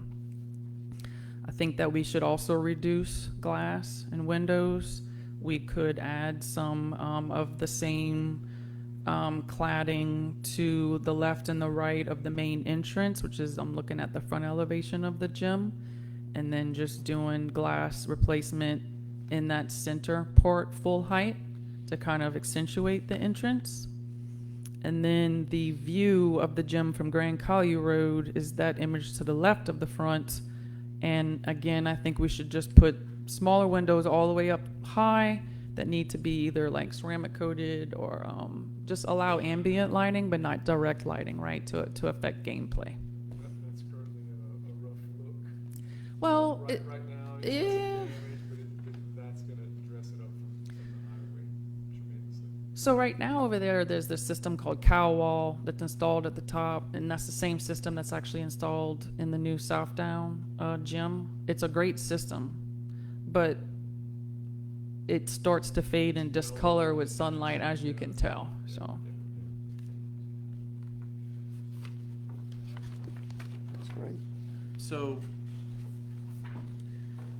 just to kind of expound on what you just said about that side of the gym and the exposure it gets, and what I mean is not exposure to the sun, I mean to the public.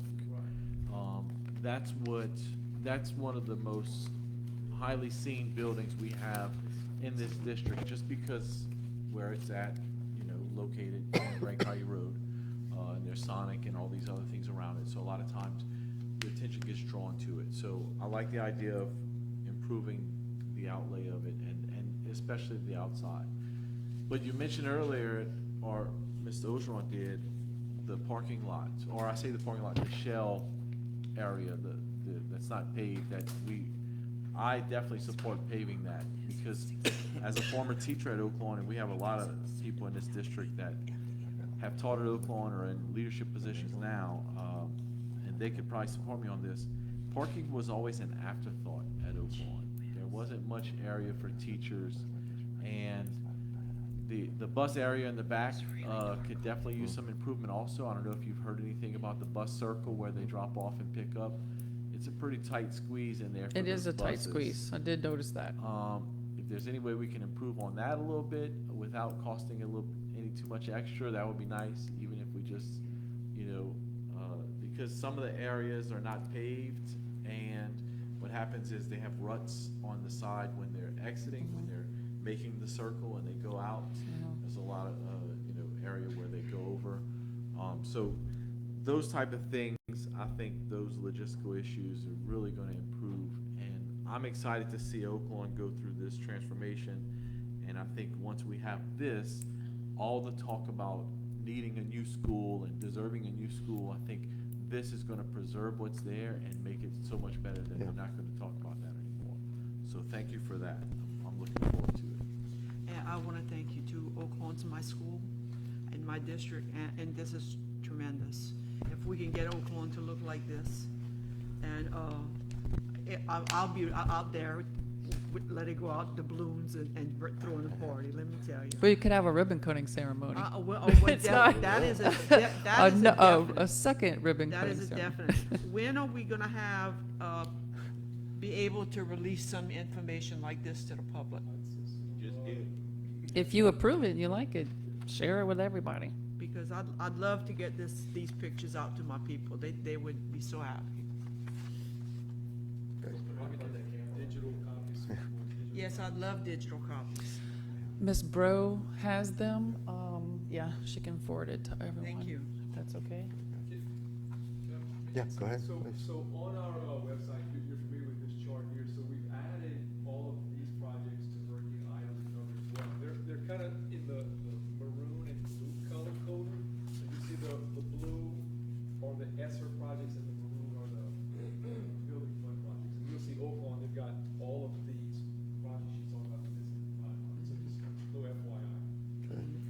Yeah, to follow up on what you just said, Bubba, I carry these little cards with me.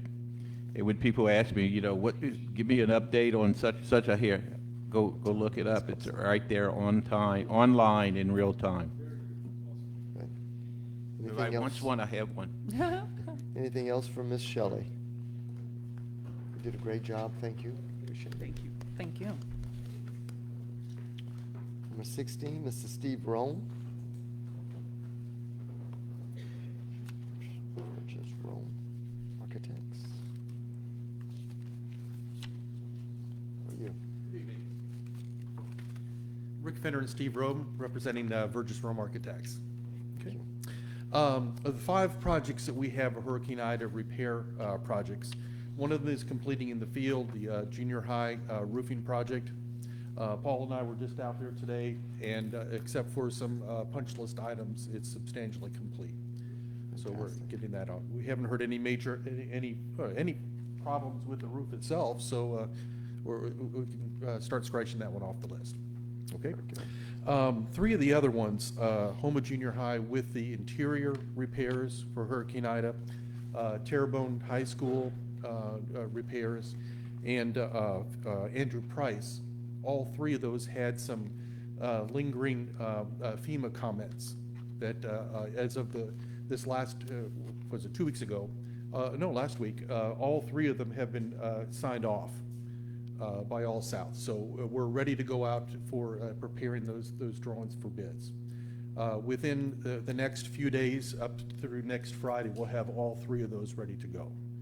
So I think Ms. Dugas will be busy preparing those for bidding. Okay. If you have any specific questions for any of those projects, we'd be glad to talk about them or answer them. Let's see. The 5th project is Fletcher, and that project basically was ready to go out for bids, and then we talked about the chillers, either replacing or repairing those. Unfortunately, it was difficult to tie them to the storm. We had some damage to them. We had one contractor, Gallo Mechanical, do a report of them and give some costing of what it would be to repair them as opposed to replace them. Unfortunately, the repair costs were lower than the replacement. Common sense kind of tells us that it's going to be difficult with the old equipment that has no longer is manufactured as much as it used to be. So we had requested that the chiller manufacturer come down, take a look at it, and do their assessment of what can it be repaired? Can the parts be found? Is it a workable solution?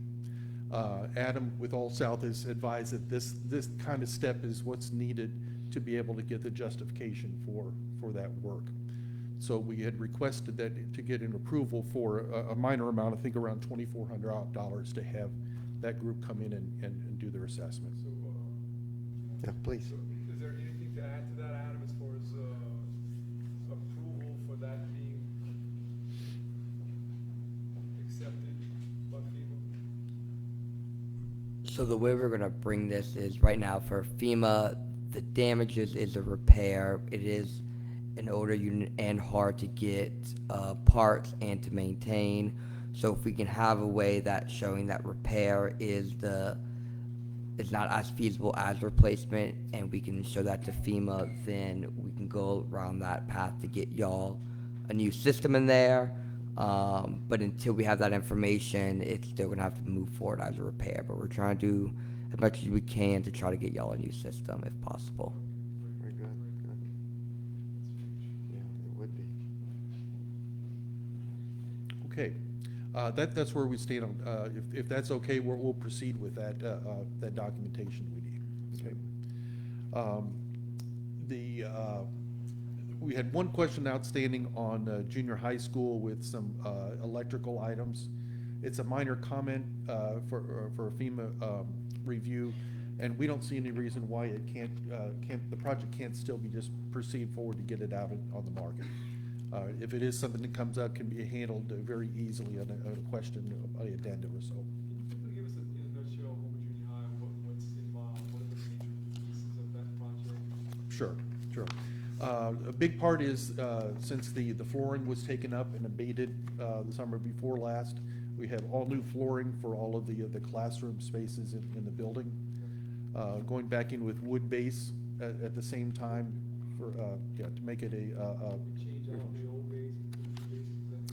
yeah, the majority of it is either painted, some of it is wood, some of it was vinyl before, but the plaster work on the walls is in very poor shape. It would not take a resilient base very easily at all. So the wood base can be painted so it would look exactly like it is now, except it would have a substantial torn. So, also, some of the above ceiling work, some of the piping, some of the lighting needs to be repairs.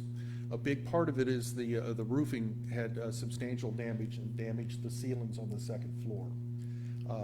Right now it's the glue-on tile, the old 1950s or earlier tile. It's no longer manufactured, so there's no way to match it. There's enough damage there, both with the tile and with the plaster ceiling above. We're recommending going with a new lay-in ceiling in the entire second floor and all the classrooms. So it'll be at the same level, so there's no changes with the air conditioning systems that are suspended, but you have whole new ceilings in there, accessible ceilings also. Okay, so that seemed to be the most cost-effective way to handle that. There are other mechanical and electrical items, relatively minor. We have some windows in the gymnasium, some glass doors that still have not been fixed. They still have plywood panels in them. Miscellaneous work like that throughout the building.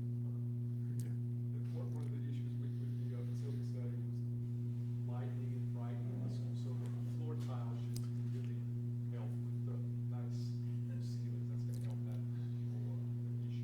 Yeah, you won't have the battleship gray floor tile anymore. It'll be something brighter. Yeah, we are going in with a vinyl composition tile flooring, the old-fashioned tile flooring like we've been used to, as it replaces most exactly what was taken up, the old asbestos tile.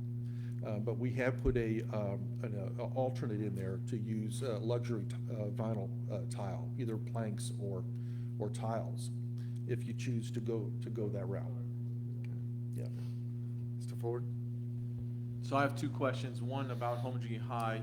You mentioned the plaster on the walls, and I walked there 2 or 3 times last year before school started, and I saw where all the HVAC systems are. There was, discoloration. There was some rust on the walls from the water. And is all the plaster going to be redone in those classrooms where you mentioned, that there's a ceiling tile and the plaster is a big eyesore there? Is that going to be redone, or is it all going to just be repaired and painted? Just not replaced, but repaired and painted type? Yes, repaired and painted, right. Okay. It won't be all the rooms everywhere because it couldn't be tied to the storm for all of that. Okay. But where it is damaged, we typically will do the repair the plaster for that square footage and paint the entire wall to blend it in with the rest of the room. And that's inside the classrooms, but in the halls there and whatnot, there's a lot of painting on the walls. It's some older stuff that's kind of unique to Home Junior High. Mm-hmm. Are we covering that up, or is it going to stay? Because I think that's one of the endearing qualities of Home Junior High is the old walls where the painting is done by the old students, the class of '85, the class of '72. Sure. Is that going to be basically staying as it is? Okay. If there's damage to be taken care of, fine, but we're not going through and painting large areas of the building. Yeah, so the flooring is really good. The ceiling tile's a big thing, and I'm pleased with all that. Now, the next question I have is for the Fletcher building. It's not really for you. I guess it's going to be for Ms. Bro, and that is, and I probably know the answer to it, but I want to ask anyway. Do we have ESSER funds available to do the HVAC system at Fletcher? Anything left?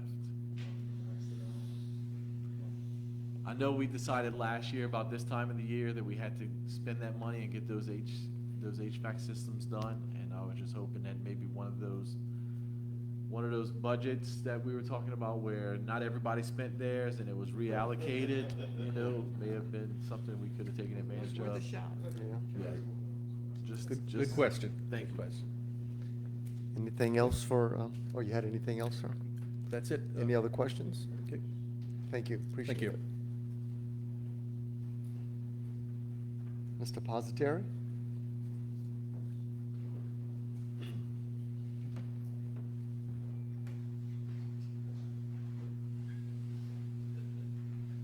Good evening, everyone. Andy Positeri with GFP Architecture.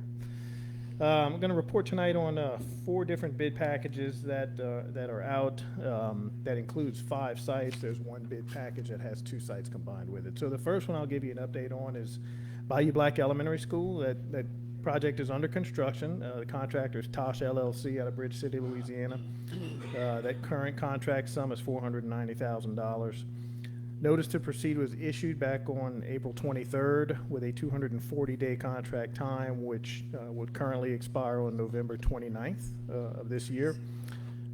Having said that, though, the contractor is making a hard push to finish everything by the start of the school year. So we had a what we call an OAC meeting, or owner architect contractor meeting, on site last week. So there's a lot of work taking place at what I call the original building, the historic building. They have abated all of the asbestos flooring out of there, which was the second floor corridor area and 1 classroom. When they pulled the tile off and the little plywood subfloor, it exposed the original wood plank floor of the building, which was in beautiful shape. And so instead of going back and covering that with less attractive vinyl tile, we collectively decided to leave that floor exposed. It'll be unfinished, but it's the original floor that is, over 100 years old, so it looks great. I will request a little bit of a credit back from the contractor because they're not putting flooring back in those areas, so there'll be a little bit of a credit change order coming back. Also in the original building, the light fixtures have been repaired, or the repairs are ongoing, I should say. And then, again, because the historic building, they had a lot of window HVAC units. Those have been swapped out with the exception of 3 units that they're waiting to receive. At the cafeteria and classroom building, that's really where the heaviest damage took place, on the front part of that cafeteria. So the wood trusses have been replaced, the roof sheathing is on, and by now the metal roofing should have been completed as well, or I'll say 90% complete. There were 2 damaged chain link gates that have been replaced on the site, and the chain link fencing is approximately 90% complete as well. I do expect to get a little bit of an offset on that credit change order. When the contractor pulled the bricks off of the front of that building to replace it, instead of there being plywood sheathing on the walls for shear, there was actually a foam insulation board. And so we want to entertain a change order to take that foam insulation board off and replace it with plywood to provide a more rigid wall system, again, for the higher wind speed. So I don't have that tonight. Contractors putting those numbers together, so I hope to have that presented. I'll present that to administration as soon as I get it. So that'll likely make it to the July agenda. So that's really it for Bayou Black. If there's any questions, I'm happy to take them now. I want to see that floor. It looks good. It looks good. That's the old building at Bayou Black Elementary.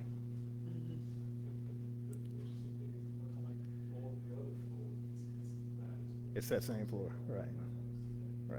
Yeah, I've had that experience with Montague Elementary. The original flooring in the back hall is gorgeous, but it's been covered by vinyl in other areas. In fact, those 2 schools were built roughly around the same time, early 1900s. But the half building in the back, the upstep in the back of the stage area is the original flooring, and it is gorgeous. Yep. Okay, if there's no more questions on Bayou Black, I'll move to H.L. Bourgeois High School. The rest of my reports are going to be pretty short. H.L. Bourgeois High School contract, I believe, is still here for signing. So as soon as we get that, and we've actually started to reach out to the contractor and staff to schedule our pre-construction conference. So we hope to issue our notice to proceed on H.L. Bourgeois fairly soon. That site, as you know, has an ESSER HVAC project that's ongoing. And so we'll make sure when we have our pre-construction conference to include Frank Thompson's office and the contractor there, so that we make sure logistically that we're coordinated with the ongoing work that's there as well. The contract time for that project is 270 calendar days. We haven't issued, obviously, the notice to proceed yet, but as soon as that notice to proceed is issued, roughly 9 months of time is expected for that project. Any questions on HL Bourgeois? If not, I'll continue. So the next one is Montague Elementary and Montague Middle School. Of course, that just got approved tonight. We did receive 8 bids on that bid that we opened on June 1st. And again, the scope on both Montague Elementary and Montague Middle is really everything that was identified in the from FEMA damage, so that we did not do any additional repair work that would have cost the school district money out of your pocket. So we limited it to storm damage repairs only. And those 2 schools were bundled together, again, because of their close proximity to each other, so that's one contract. If ever I'm in a position where I'm on the bayou and I have to save my life from a storm, Montague Elementary is the building I'm gonna go into. Look, same thing with Bayou Black. That is one strong building. Because when I remodeled the principal's office in that building, and I took down what I call the skanky paneling. I don't know who put that up, but it's skanky paneling. I know what you're It was talking so about. ugly. And beneath that paneling is not stripping, it's not plywood, it's 2-inch boards that's creating the wall in that building. I mean, hand-cut boards that thick.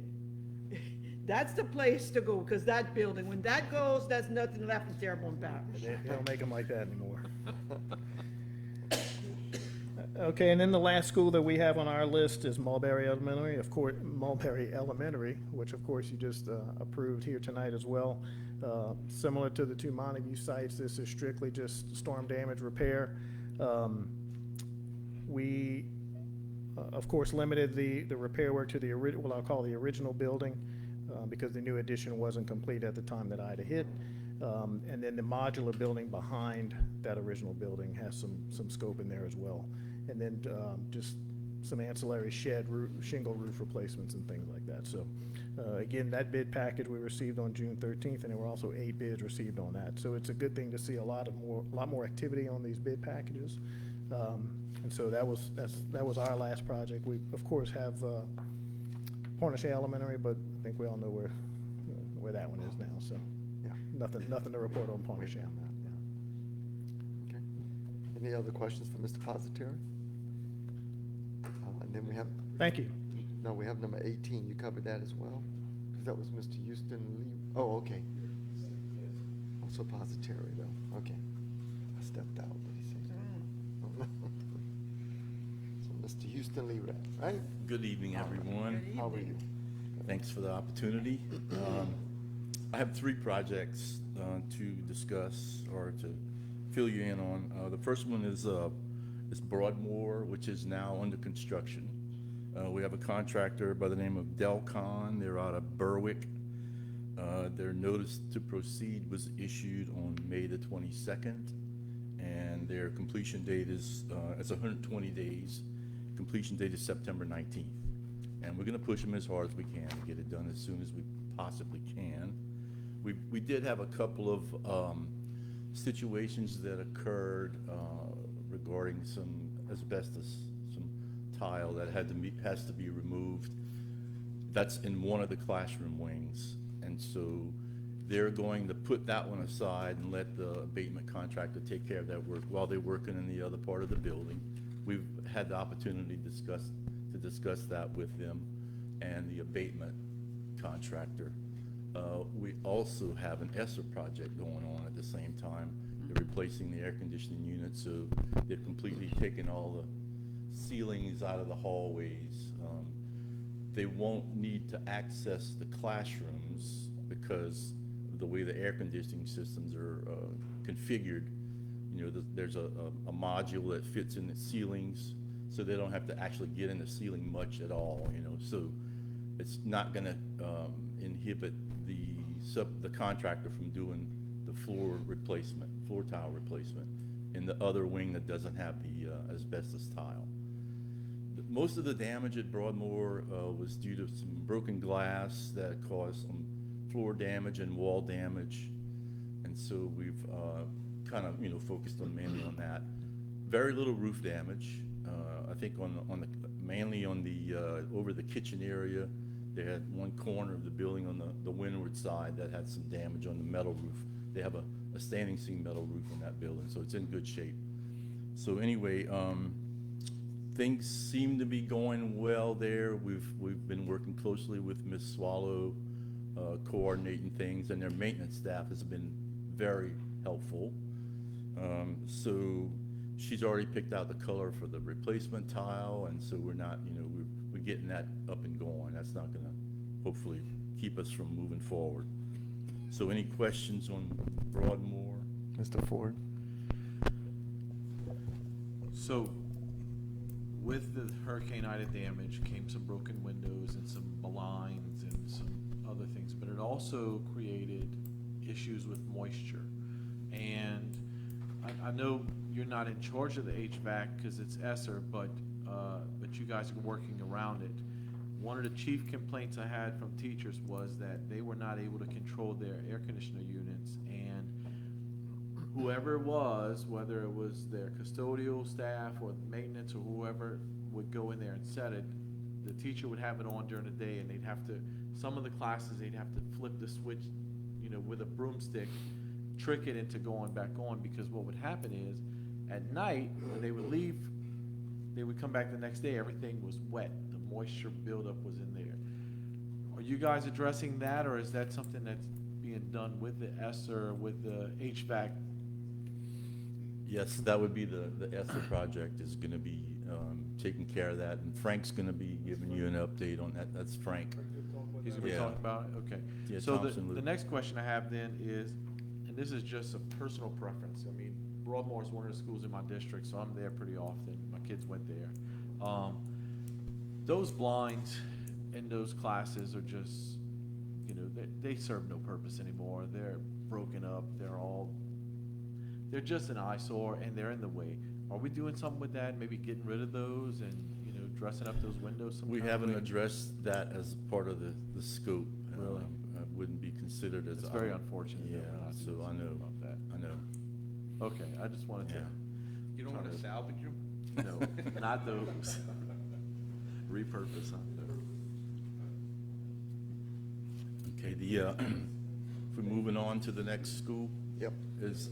I have West Park and Berg, which are now on the bid market. The first advertisement date was, let's see, first advertisement date was, I don't have that here with me, but the bid date is July 6th, okay, for both projects. We're receiving bids on the same day. One's going to be at 9, one's going to be at 2. We have a pre-bid conference that's going to be coming up on the 21st of June, so that's right around the corner. And actually, it's tomorrow. So we have both of the pre-bid conferences tomorrow. So, and they'll be held at each one of the sites individually. So, but so anyway, yeah, the work involved at Berg is Berg's an old building. It's over 100 years old. So there's quite a bit of some of the things we debated about was if we're going to be fixing one of the windows, and it's going to look very obvious that we're, changing out a glass panel that's been broken by Ida, and we're going to finish the window up, then it'll look nice, but we can't touch the other window because it's not damaged as a part of Ida. So that's the kind of thing we've been having to deal with. And it's the same thing in the classrooms. We're only replacing the tile in the rooms that the windows were broken and the tile was damaged, and the walls as well. So anyway, we've been dealing a lot with that, but we're getting there. So, but any questions on Berg? Since you brought it up, have we considered have you guys considered going to the board about seeing if we have money in in our building fund to replace all the windows and get reimbursed for what we can from FEMA, but the rest come from the board and from. We didn't discuss that. We need to look long-term and see if that fits in our long-term plan. exactly. That would be kind of step one, is see where we're going to be. Before we spend those funds. 5 years first.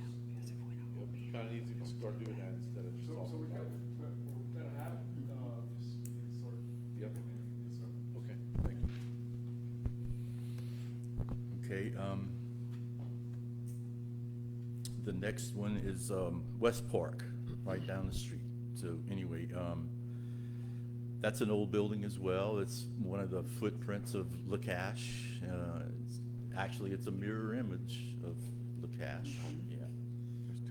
My alma mater is Lacache, by the way. So I'm very familiar with the floor plan. And we're, at West Park, we're also dealing with some abatement on the second floor only. That building, for some reason, the second floor is hot. So, but again, there's not every room on that second floor had damage. So we're only repairing walls, some ceilings, and the floors in those areas that had been damaged. So, and then there's an outbuilding behind the, let's see, it's the retirement office, and that one's getting a new shingle roof and some damage on the siding and the gable ends and that sort of thing. And then there's also multiple modular classrooms that had damage as well, broken glass. The fence is also being replaced. The wooden fence that was blown down, that's being replaced as well. On the left side, if I'm looking at it from the. Yeah, the wooden, it was a 6-foot, cedar fence on the left-hand side, yeah, yeah.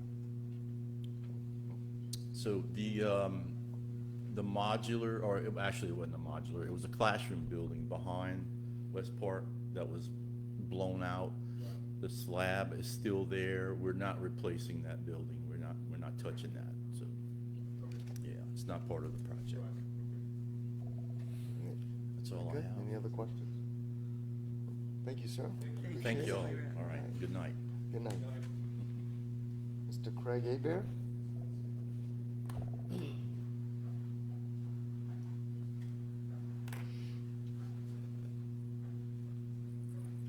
Good evening. The two schools that we're working on, we'll start with the Legion Fields. That package has been completed, and we are awaiting permission to get it on the bid market. Compared to a lot of the schools in the district, Legion Fields was spared a lot of damage, but the school district also performed a lot of work in advance to get students back in school. So our corrective measures are basically to a few of the roof panels and some edge molding,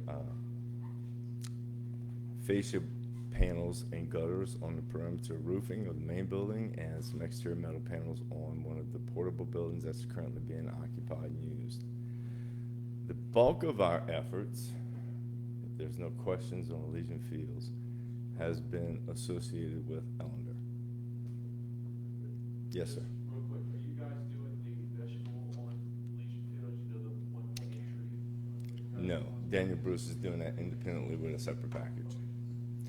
The bulk of our efforts have been with Ellender, and we have been working extensively through all the damage assessments. We finally have that all buttoned up. We've been working with All South on repair versus repair comparatives to present to FEMA and GOSAP. We completed that information about a week and a half ago. I've been informed that the package has been sent to GOSAP for review, and so at this point in time, it's in their hands. We feel very good about where we are on that comparison. The information we presented to them is all based on their own criteria, and I believe it's very compelling in the direction of replacement. But with the uncertainty of everything and how all these things go and their reviews, I'm sure it's going to be a lengthy process. I'm sure there'll be some rebuttals and some questions on their behalf. but we're ready to work through whatever we need to do to get Ellender moving in some form of direction. Any questions for? All right, well, thank you very much, sir. The last thing, I'm sorry, Mr. Blaza, and I apologize for not being at the last meeting, but on the baseball project, we have had that portion of the project completed. Documents were signed for substantial completion and the change order. All that has been recorded, and we're in the 45-day period. We're hoping now that the contractor's available to do a walkthrough with Volker to do one final revision on that, and we'll be able to conclude that part of it at least. Yep, Mr. Ford. Sorry, I didn't think about it sooner because it came up when I went visit TCT a couple of weeks ago, and it's when you're driving past Ellender, I mean, you see the stuff they put on the roofs, and you know it's all over.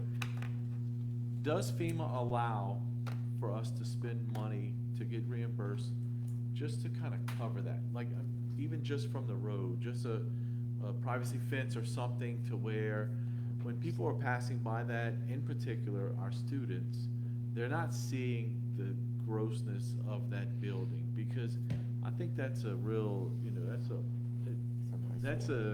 it's going to bring the morale down, or it has been. So is there any way for us to do something about that short term while we're still trying to figure out what the next step is for Ellender? I honestly don't know the answer to that question, Mr. Ford, but I'll be glad to find it and get it to you. I would anticipate that it would have to be a pretty large screen to hide a lot of that. Well, even if it's school, you know, but- just roadside to where you're passing by, you don't see this big white, you know, vinyl thing flapping in the air, and it's just, I can't imagine being a student passing by that every day, especially someone if you really love the school, you know, that you went there, and it's got to be disheartening for them to see that. So I totally agree, because it was a very well laid out school. It really was. Dr. Trump? To address that question or to add to it, I pass in front of Okalokaya on a daily Oh, yes. basis. And it is an Sad. eyesore, and the parents and the kids pass there every day. The buses that the kids ride to go to East Houma pass right in front of that building every day. And I'm sure it's not any different at Grand Caille Elementary as well. So we have a lot of multiple locations where we have that same problem. And not to get into too much of a psychological discussion, but that kids, a lot of these kids are suffering from PTSD from this event, and that is a reoccurring thing. They're seeing this every day. It's just something to consider. And some that will never return to that school, because by the time we get through the process, they will be moved on to the middle school or to the high school, and they will never get an opportunity to be a student again at their school. They will never go home. That's correct.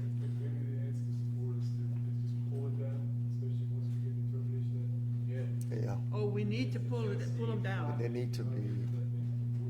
It has to be pretty disheartening, because just the other day when I was there, you could see materials blowing in the wind and just falling off the side of the building in some places.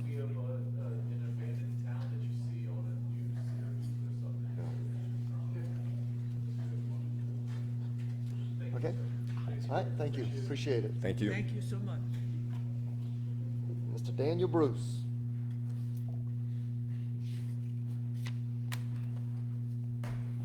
Good evening, everyone. Have 4 projects to discuss tonight. Of course, LaCache is the prominent one that the decks should be built. As of last week, they had 2 or 3 days left to build the decks and ramps and steps, so that should be completed as of now. We're waiting on Entergy to do a final leg to be able to turn power on to the buildings. We have a meeting scheduled with the contractor next week on the 28th to do a coordination meeting to determine when can the schools begin waxing, when can we begin waxing floors, getting basically everything set up for the school to start moving in. So that, they have until July 14th to be complete, which, like Ryan said earlier, we have every reason to believe that they might even finish early. So, which would give y'all even more time to get prepared for Lakash. So it's been going very smoothly. We had a couple of little, design changes in terms of routing of the canopy because we were trying to avoid oak trees and curbs and different things like that. But we were able to reconcile those issues. And so we should have kids in Lakash come August 8th, whenever the first day of school is. So we're very excited and, confident that that's gonna happen for y'all. The next bear of a project is Lewis Miller Votech, buildings A through P. We are imminently gonna be submitting the 6% design development documents for that project, with reviews and everything. So in the very near future, we're gonna be going out into the market with that project. That's mainly at that school. It's, metal wall panel damages, some roof design. We have 3 buildings that are over 50% damaged that we're probably gonna be going to a little bit further review with FEMA to get completely replaced. We have some floodplain issues at that site as well. Several buildings are in a floodplain, so if you spend more than 50% of the value of the building, then you have to do different things. So we're kind of working with Adam's team and All South team and the school district to try to figure out where we need to go with some of those buildings. But we're gonna get there, and we're gonna hopefully, in the very near future, have that project out on the market. And I think, Daniel, with that one, the main thing you have to kind of realize that we had a whole year that we had normal school, so we're still functioning. It sounds like which it is, but we're still making things happen. Yeah, the kids are in school and doing what they need to do to get their education, which is important. Honduras is gonna be packaged with Lewis Miller Votech as well. Honduras was again, we had a little section of roof that got damaged, some gutter work, some ceiling work. So that's gonna get packaged with Lewis Miller Votech just to try to, get a little more bang for y'all buck in terms of getting that project out. So at the same time Lewis Miller goes out, Honduras is gonna go out as well. And then SEC is the final one. I need to do a final report on structural analysis of that building and get that to the district to see where we can go with that building. And either it becomes, I know there's some different things that are happening with SEC and where those students might need to go or might want to go in the future, but to do something with that building, that's a building that was one of the first ones completed in terms of an assessment. It's over 50% damaged. So the question is, do we refurbish it? Do we repurpose it? Again, there's some decisions that need to be made at the school district level to see what happens to SEC long term. So we're heading in the right direction on everything. So any questions, major questions? Mr. Ford? I do have a question. So at TCT, Lewis Miller, and this may not be a question for you, maybe for Adam or someone else. There's a lot of things around that facility, not just the buildings, just a lot of old metal, old tools and old vehicles, things that are potential hazards if we were to encounter another hurricane like we had or tornadoes. Is there something that we can do to get that stuff cleaned up? Because a lot of it has been there since the 80s, the 90s, or early 90s.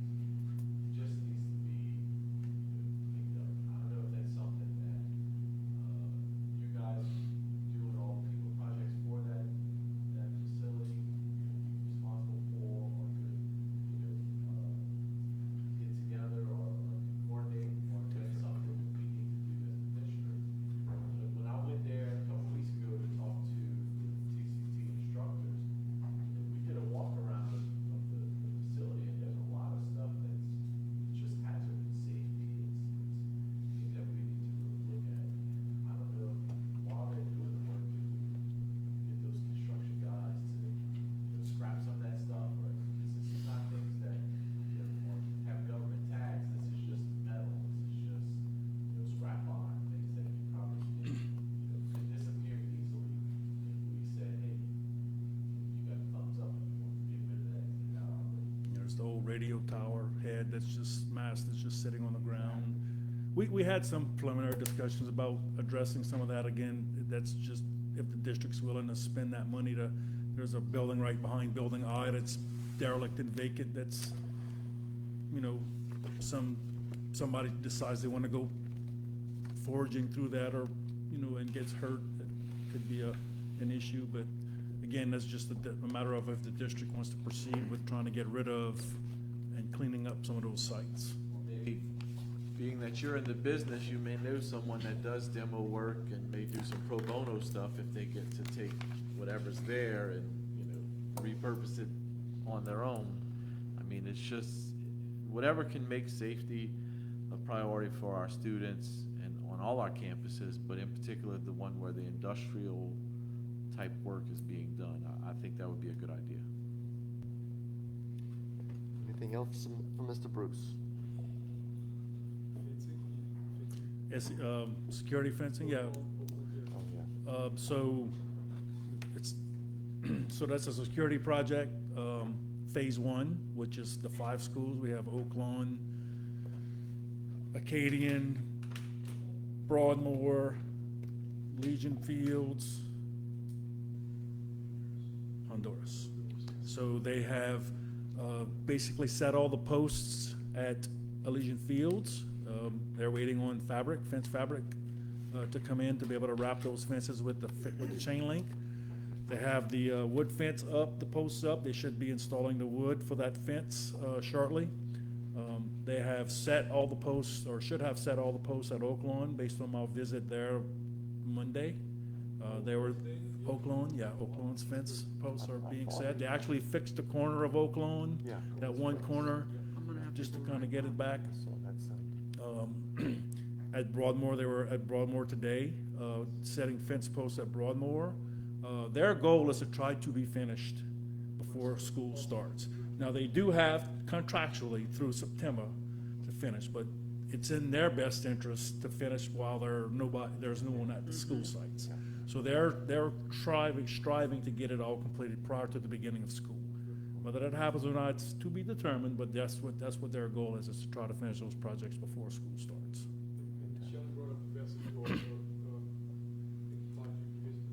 Yes.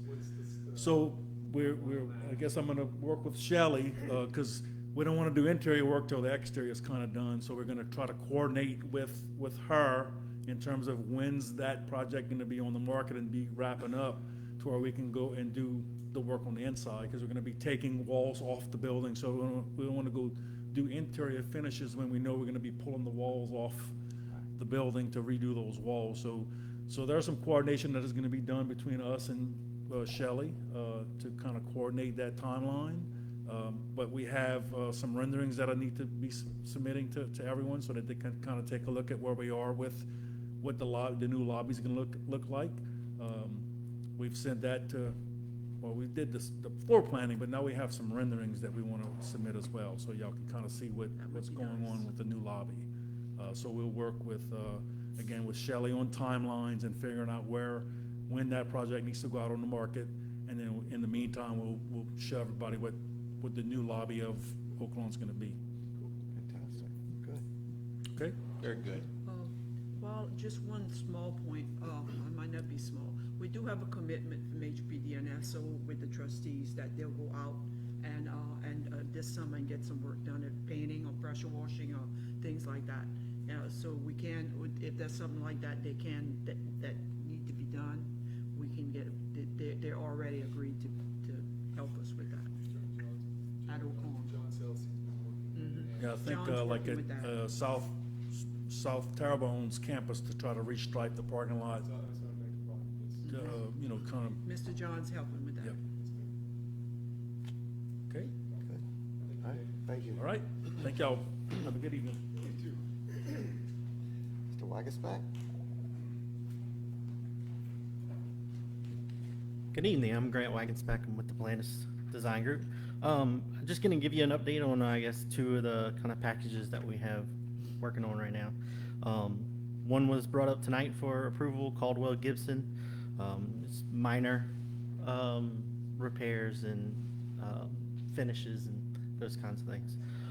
The other package I wanted to bring up was Lisa Park in Oakshire. That package it's a little bit more extensive as far as interior finishes and a little bit of roof work, but it is actually being advertised this week, and we have a bid opening of July 20th. So they're both out there. As far as the Caldwell Gibson package, we are in the process of receiving post-bid documentation. So once we have all that worked out, we'll just work on contracts and move that forward, get it going. I believe so. Right, because it has the front canopy and portion of it was broken. Yeah, yes. Any other questions for Mr. Wagensbeck? Thank you, sir. Appreciate it. Mr. Frank Thompson. He reminds me of the sheriff. He looks like the sheriff. He looks like the sheriff. He does. Good evening. A little bit. We're going to go over some of the ESSER projects that I have under my supervision. So I'm going to start with HL Bourgeois, and that one is replacing the central plant. All the major air handlers in the main building, excluding the freshman wing that was added, and new controls and new VAV boxes, replacing the old mixing boxes, bringing it into modern time and adding heat to those boxes at each one. So that one we started before school let out. They started doing the exterior work. We couldn't get into the school because obviously kids were in there. So they ordered equipment, had things on the way. They started with, and you've probably, if you've driven by there, seen there's a lot of concrete work happening. They had to drive piles because of the weight of these chillers. Piles were driven during school. They got everything formed up, poured the concrete. Now that school's out, they have gone in and done a lot of work, Balut has. They have run all the hot water piping, took out all the mixing boxes for the classrooms, installed the VAV boxes, connected those. They're telling me that within 2 to 3 weeks, they'll be done with all the corridor work and start putting the ceilings back in place. As of yesterday, they replaced the 2 air handlers serving the kitchen and the cafeteria. They have the air handlers to replace the ones in the main corridors, so that's going to be their next endeavor. They're fixing to receive the one that is doing the old, what used to be the admin area before it moved to the freshman wing. Yeah, it's now the counseling center. That one's going to show up within the next couple of weeks. They plan on getting that one done. They're going to set up a temporary chillers in right by where the cooling tower is on the concrete opposite of where they're putting the new concrete. There is a section of concrete right by the old central plant. They're going to set up temporary chillers. So that'll allow them to start demoing the old chillers out of the plant. The new chillers will be here, he said sometime in like September. So they want to, since we'll be on temporary chillers, we can then go ahead and install the new chillers at that point. The remaining work that will be left will be the big air handlers. There are 2 massive air handlers that serve 4 of the areas and a smaller one that does the other 2. Those are now going to come in sometime in middle of August. Unfortunately, school will already be in, so we're going to schedule those for, we're going to do one during fall break.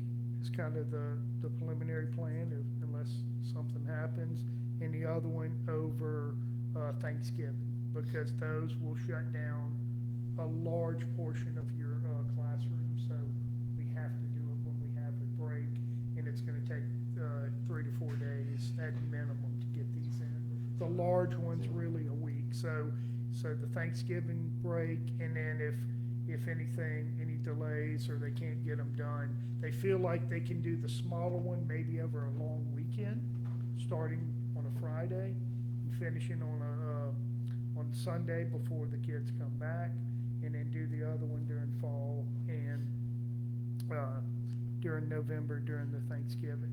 So hoping to be finished by December, and doing our punch list. That's kind of our preliminary plan. The substantial completion date on that is September of '23, because we were hoping to get the equipment in. They would have been able to finish if we would receive these large air handlers and the chillers during the summer. They had enough manpower to do this, but unfortunately, we have to wait for these brakes to finish it. So we're gonna have to give them an extension on time on that. So, classrooms will be ready. They'll be running off of the all air handlers when the kids go back, but they're gonna be swapped out. Controls will be in place, so it'll be, it'll look like everything's done as far as the kids go, but you will have the temp chillers there. Once the new chillers get installed, we're thinking sometime in October that'll be done, and we can take the temporary chillers away. That's basically what happened here, right? Yes, basically the same thing.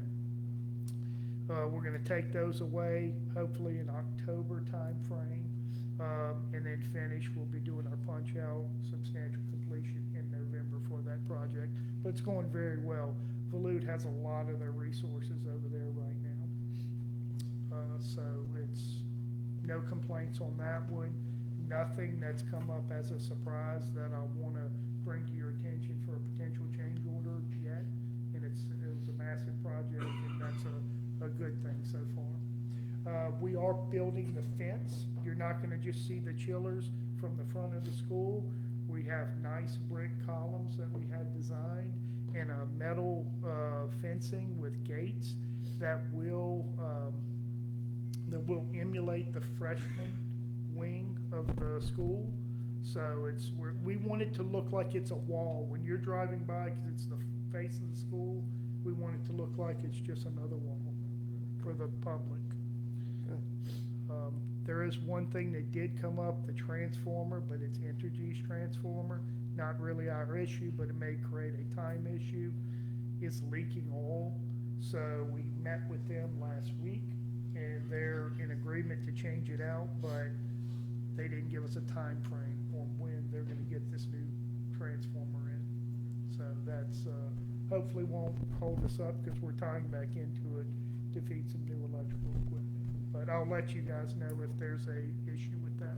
Individual classroom controls or not? Oh, yes, they're gonna have individual classroom controls, new thermostats, new digital, thermostats in there, new VAV boxes. Yeah, it's gonna be a modern system now. Mr. Ford? I know the focus has been on the old building, the 100 through the 800 halls, but the 900 halls, the freshman academy, they were having some issues towards the end of the year as well. Were y'all able to remedy that with this? Well, that's really not part of this project, but I was kind of involved in some of that. They had some chiller issues, and I know that those did get addressed by Mr. Sammy and some of our vendors, Okay. and it appears that it has been addressed, but it wasn't part of this ESSER scope. This one was focused on Separate. the original portion of the school. Okay, thank you. All the air handlers will be changed. One thing I want to make a point of, nothing in the gym is being touched, because we did that as an alternate. The project ran a little bit over budget, so that was unfortunately something that got cut. Any questions on HL before I move on to the others? Okay, the next one is Broadmoor Elementary. This one is really just getting kicked off whenever school let out. So they have gone in, demoed all of the ceilings. The ductwork is being measured up, and they're gonna start installing that, they said within a few weeks. The idea is, it's in the main part of the school, the L-shaped part, not really in the cafeteria in that area, but we're doing a total HVAC replacement with a VRF system. The idea is to get all of the work in the corridors done while the kids are not there. If equipment allows and we get it, we're gonna do some of the classrooms, but we anticipate that we're gonna have to, some of the equipment's not gonna be here, and they're gonna have to go into the classrooms and install these cassettes and finish hooking them up. And we spoke with the principal, and they're gonna be able to give us some swing spaces and give us a couple of classrooms at a time to accommodate that. So you mentioned the cafeteria is not part of that process, that project. Yeah. But for the last 8 years, I've gone to open house or various other events there, and in the cafeteria, you can hear it a quarter mile up the street when the AC kicks in. And it goes and it runs and it's really, really loud. Now, it keeps it cool in there, but is there any way for us to do something about that? We are doing one thing in the cafeteria, because these are big, large, exposed, like 15-ton units, these monsters, they kick on, they do make noise. Not a lot of ductwork to be a muffler, so to speak. So we are changing out one of the condensing units. There was something hit it, or they had to make a big repair in it. We are changing that. Unfortunately, that does not address your issue. But yeah, you could add sound attenuators, you could add ductwork, you could do some things to quieten it down. But they're relatively new, so they were not put in the project, for budget reasons. We built like a false wall around it, just something. There's a lot of things we can do. We could add sound attenuators, we could add a little ductwork to it. There's a lot of tricks in the trade of quieting things down. And we can look at that, if that is desired. We are putting new, in the actual kitchen itself, we are installing new AC. Right now, they have some old fan coil units, and we're taking those out and putting VRF in there also. And we are gonna consolidate. One point to be made with this, these have little DX units on the exterior. That's gonna stay intact while we're doing all this work, so the kids will always have AC. And then we're gonna, once we finish that, it's commissioned, it's running, we're gonna pull out the old AC. So, any questions on Broadmoor? It's going very well. Oh, timeline, good point. That one is, they have contractually till February of '24. Spoke to Volute, and they're gonna be close to that date.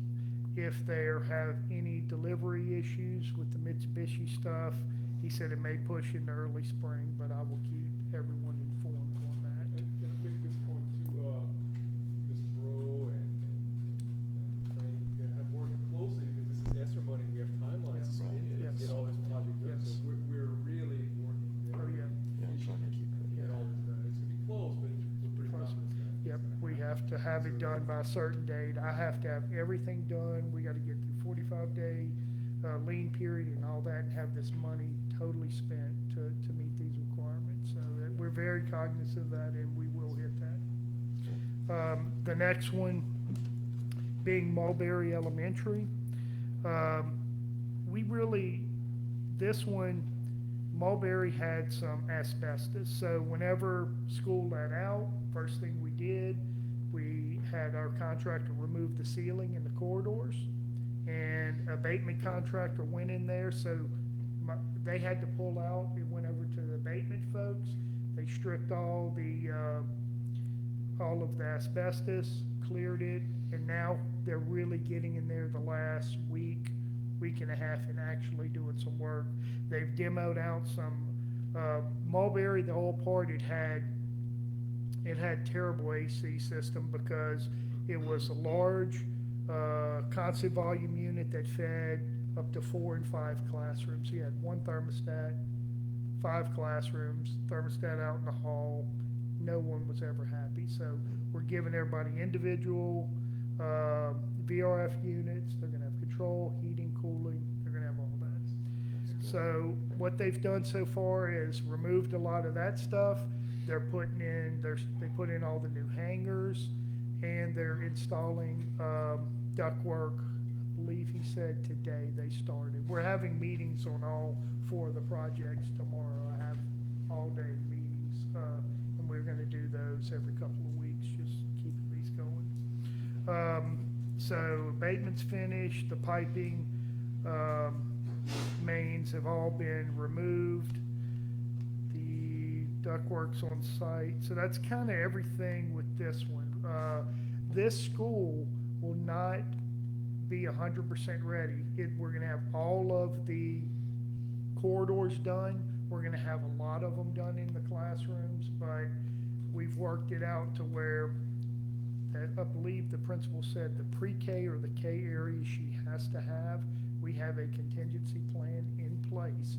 If we do not have these classrooms done, the contractor, under no extra charge, is doing this out of his own pocket, has 2 extra 5-ton units at his office.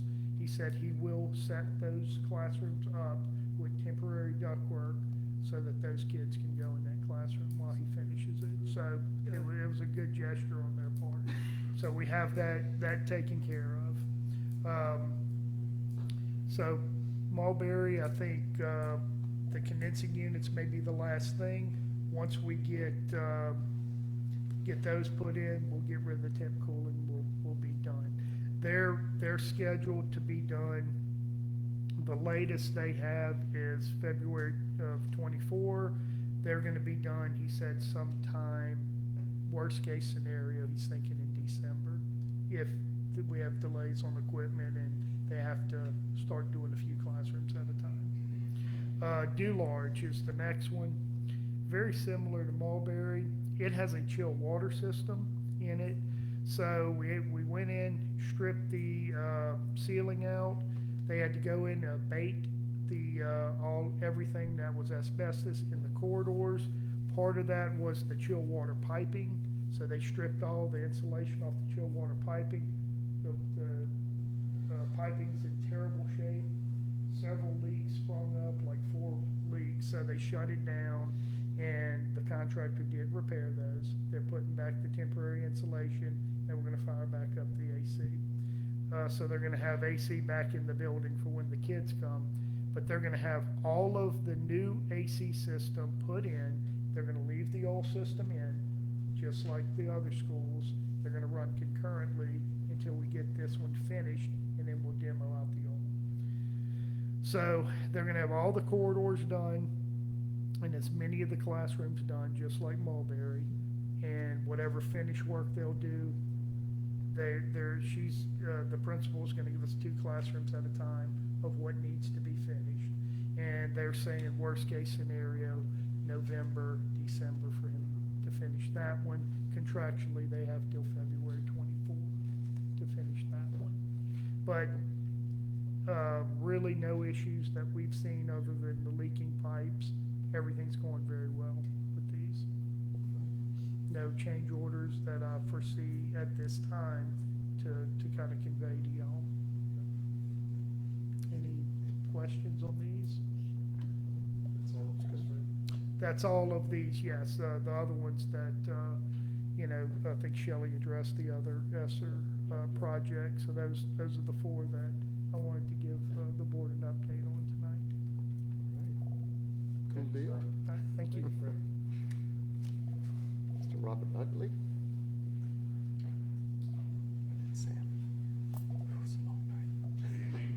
I'm Robert Utley, Castro Scudo and Utley Engineers. We've been around here for going towards 60 years in Terrebonne Parish. We are a local firm. We just hadn't been working for y'all for a while, but that was not any disagreement with us. It came with an insurance issue. So anyway, we are glad to be back working with the school board. We do use all local employees that are regional. So when you spend your money with us, it stays with us. So, all right, we're working on 2 ESSER projects. We have Elysian Fields and Oak Lawn. We are, which we can do Oak Lawn first. Okay, Oak Lawn, we did come a bit under budget on it, so there was some funds that were not spent on it. We've gotten with Shelley, we've worked with her for a day going over Oak Lawn. She has requested that we relocate some units. So we're working drawings up on that. There will be additional costs, as she stated, for this. So you can expect a change order associated with it. We went and designed it for trying to keep the budget way down. And we did succeed with that, but it did cause units to be located where they were before. We'll have to relocate electrical and some piping runs to be able to get this in, to clear up the front of the building and make it much more appealing. So we're working on that. We'll get that taken care of. But we are trying to set up our pre-construction meetings with Sammy, and we did coordinate with her on the window walls, the locations of units. We did coordinate with Mr. Daniel Bruce on the security. So we did change in the design while we were doing it in the coordination with him. We changed the admin area to be able to actually run heat and cool at the same time off the same units. It's a VRF system with heat recovery. So let's say you load up the lobby, the unit can switch into cooling mode while it's heating something on the backside that's in the shade of the building. So certain VRF equipment is able to do this, and that's what we utilize. And we're adding fresh air into all the classrooms and all the areas. So the building will be well pressurized, keep the building drier, blow the air out through the walls. So you'll find the conditions in the building are much, much better than they are currently. They will be able to do work while the students, with coordination while the students are in school, because we do expect a delay of equipment coming in to run into the school year.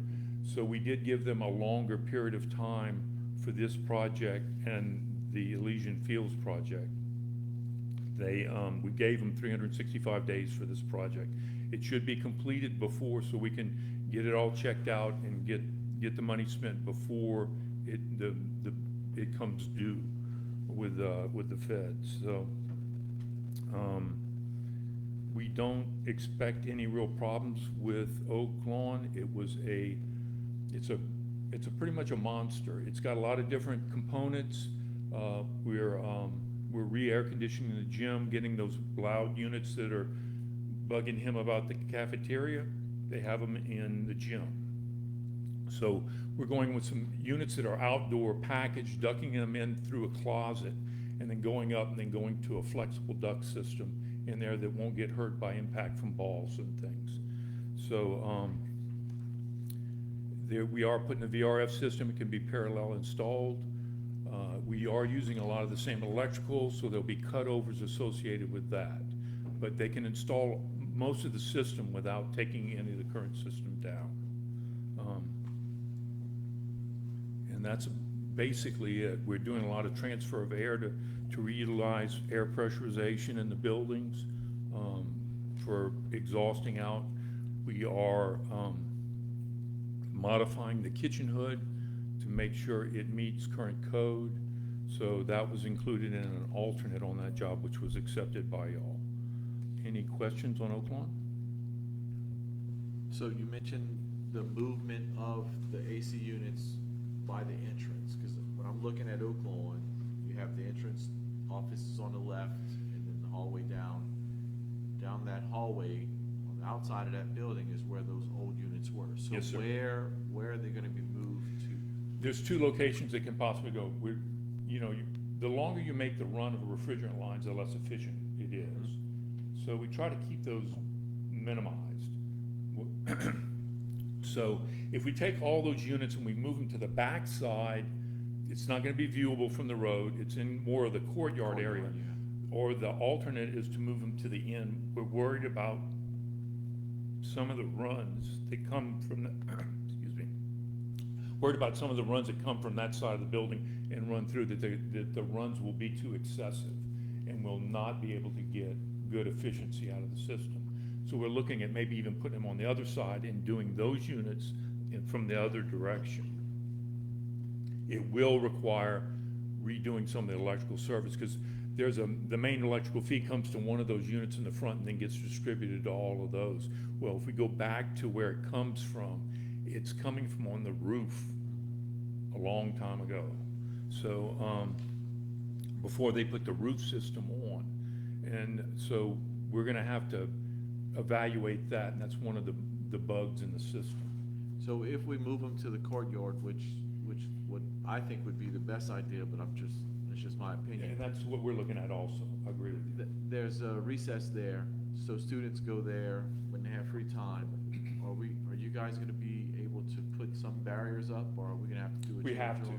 it's to keep kids off of, you don't want them to be So climbing that on would them. be, that would still be with you guys, so it would just be a change order with an additional cost. Right. But you guys could still facilitate that. Yes, sir. Okay. Any other questions on Oaklawn? No? Okay, Elysian Fields. This one's actually a little more logistically problematic, let's put it that way. Due to the ceiling system and the structure of the building, it does make it more difficult to do the work while the kids are in the school. So Volut's got this job, and it's gonna take them a little bit of phasing to get it done correctly.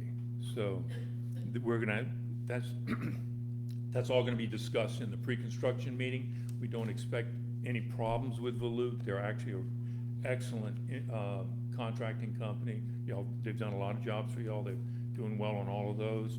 So we've worked with them for decades. So there shouldn't be any issues with them. We expect the job to go smoothly, but it will have to be phased extensively. I'm familiar with Elysian because I was her assistant principal for 5 years. And what we got to me the first time that I had to deal with the issue was an overflow line that went into the file room where we kept student files of all places. And it would flood every time the air conditioner went out, that room would flood. And that was a problem. That was right by the office area. Well, we've, I'm going, didn't make a lot of sense to me if I have an overflow line that would go into the building. yeah, there's still old roof drains up there also, so. Gee. No, I mean, I'm sorry, I'm thinking Oak Lawn.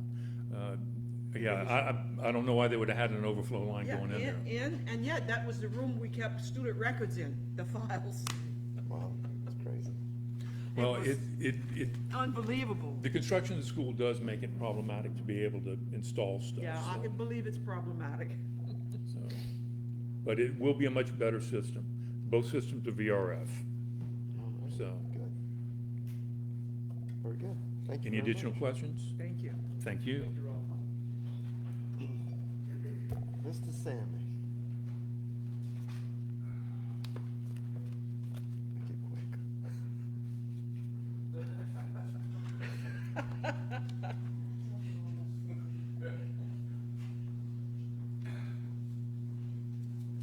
Well, that's my billings report. I hope y'all satisfied with it. Let's do it all over again. I'd like to thank these people for a great job they're doing. I mean, it's a tremendous job that's going on here.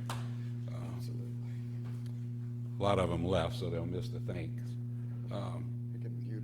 Okay, on my part, still doing the meetings with the project managers, HL compressors we're changing on the freshman side. Matt, that's what you were referring to a while ago. We've got those back up and running. Lisa Park installed another AC unit. That's going great. I mean, they're dying so fast, and we're having to replace them, and we just have to do that at will. South Terrebonne, we installed new AC units in the athletic building, where they've been, the weights are and everything, weight room. Yeah. Terrebonne and the training room, we replaced a unit in there too. That's where a lot of the nursing, more or less, yeah, under the stadium, yeah. I mean, they have kids with, if they're hot or whatever, they go in there to get treated. And we're monitoring the softball field that's being done behind Homer Junior High. Fences up and everything on that. Dugouts are up, just needs to get the roof put on. Did pre-bid meetings, attended bid openings, and monitoring the progress at LaCache campus. So the softball field's behind Homer Junior High, is that gonna be completed for the season? It's supposed to be. Supposed to be, okay. I told him, Yeah. I spoke to him, yesterday. He said he was gonna get it finished this week. Now the rain's coming. Yeah. We'll see. That's still good enough. Is maintenance doing the THS wrestling area where you used to do your lab and now? So Yeah. you guys are Gotta break doing this. that? Yeah, we're gonna be tearing down that wall in there and opening that up. Fix the motion. Oh, yeah.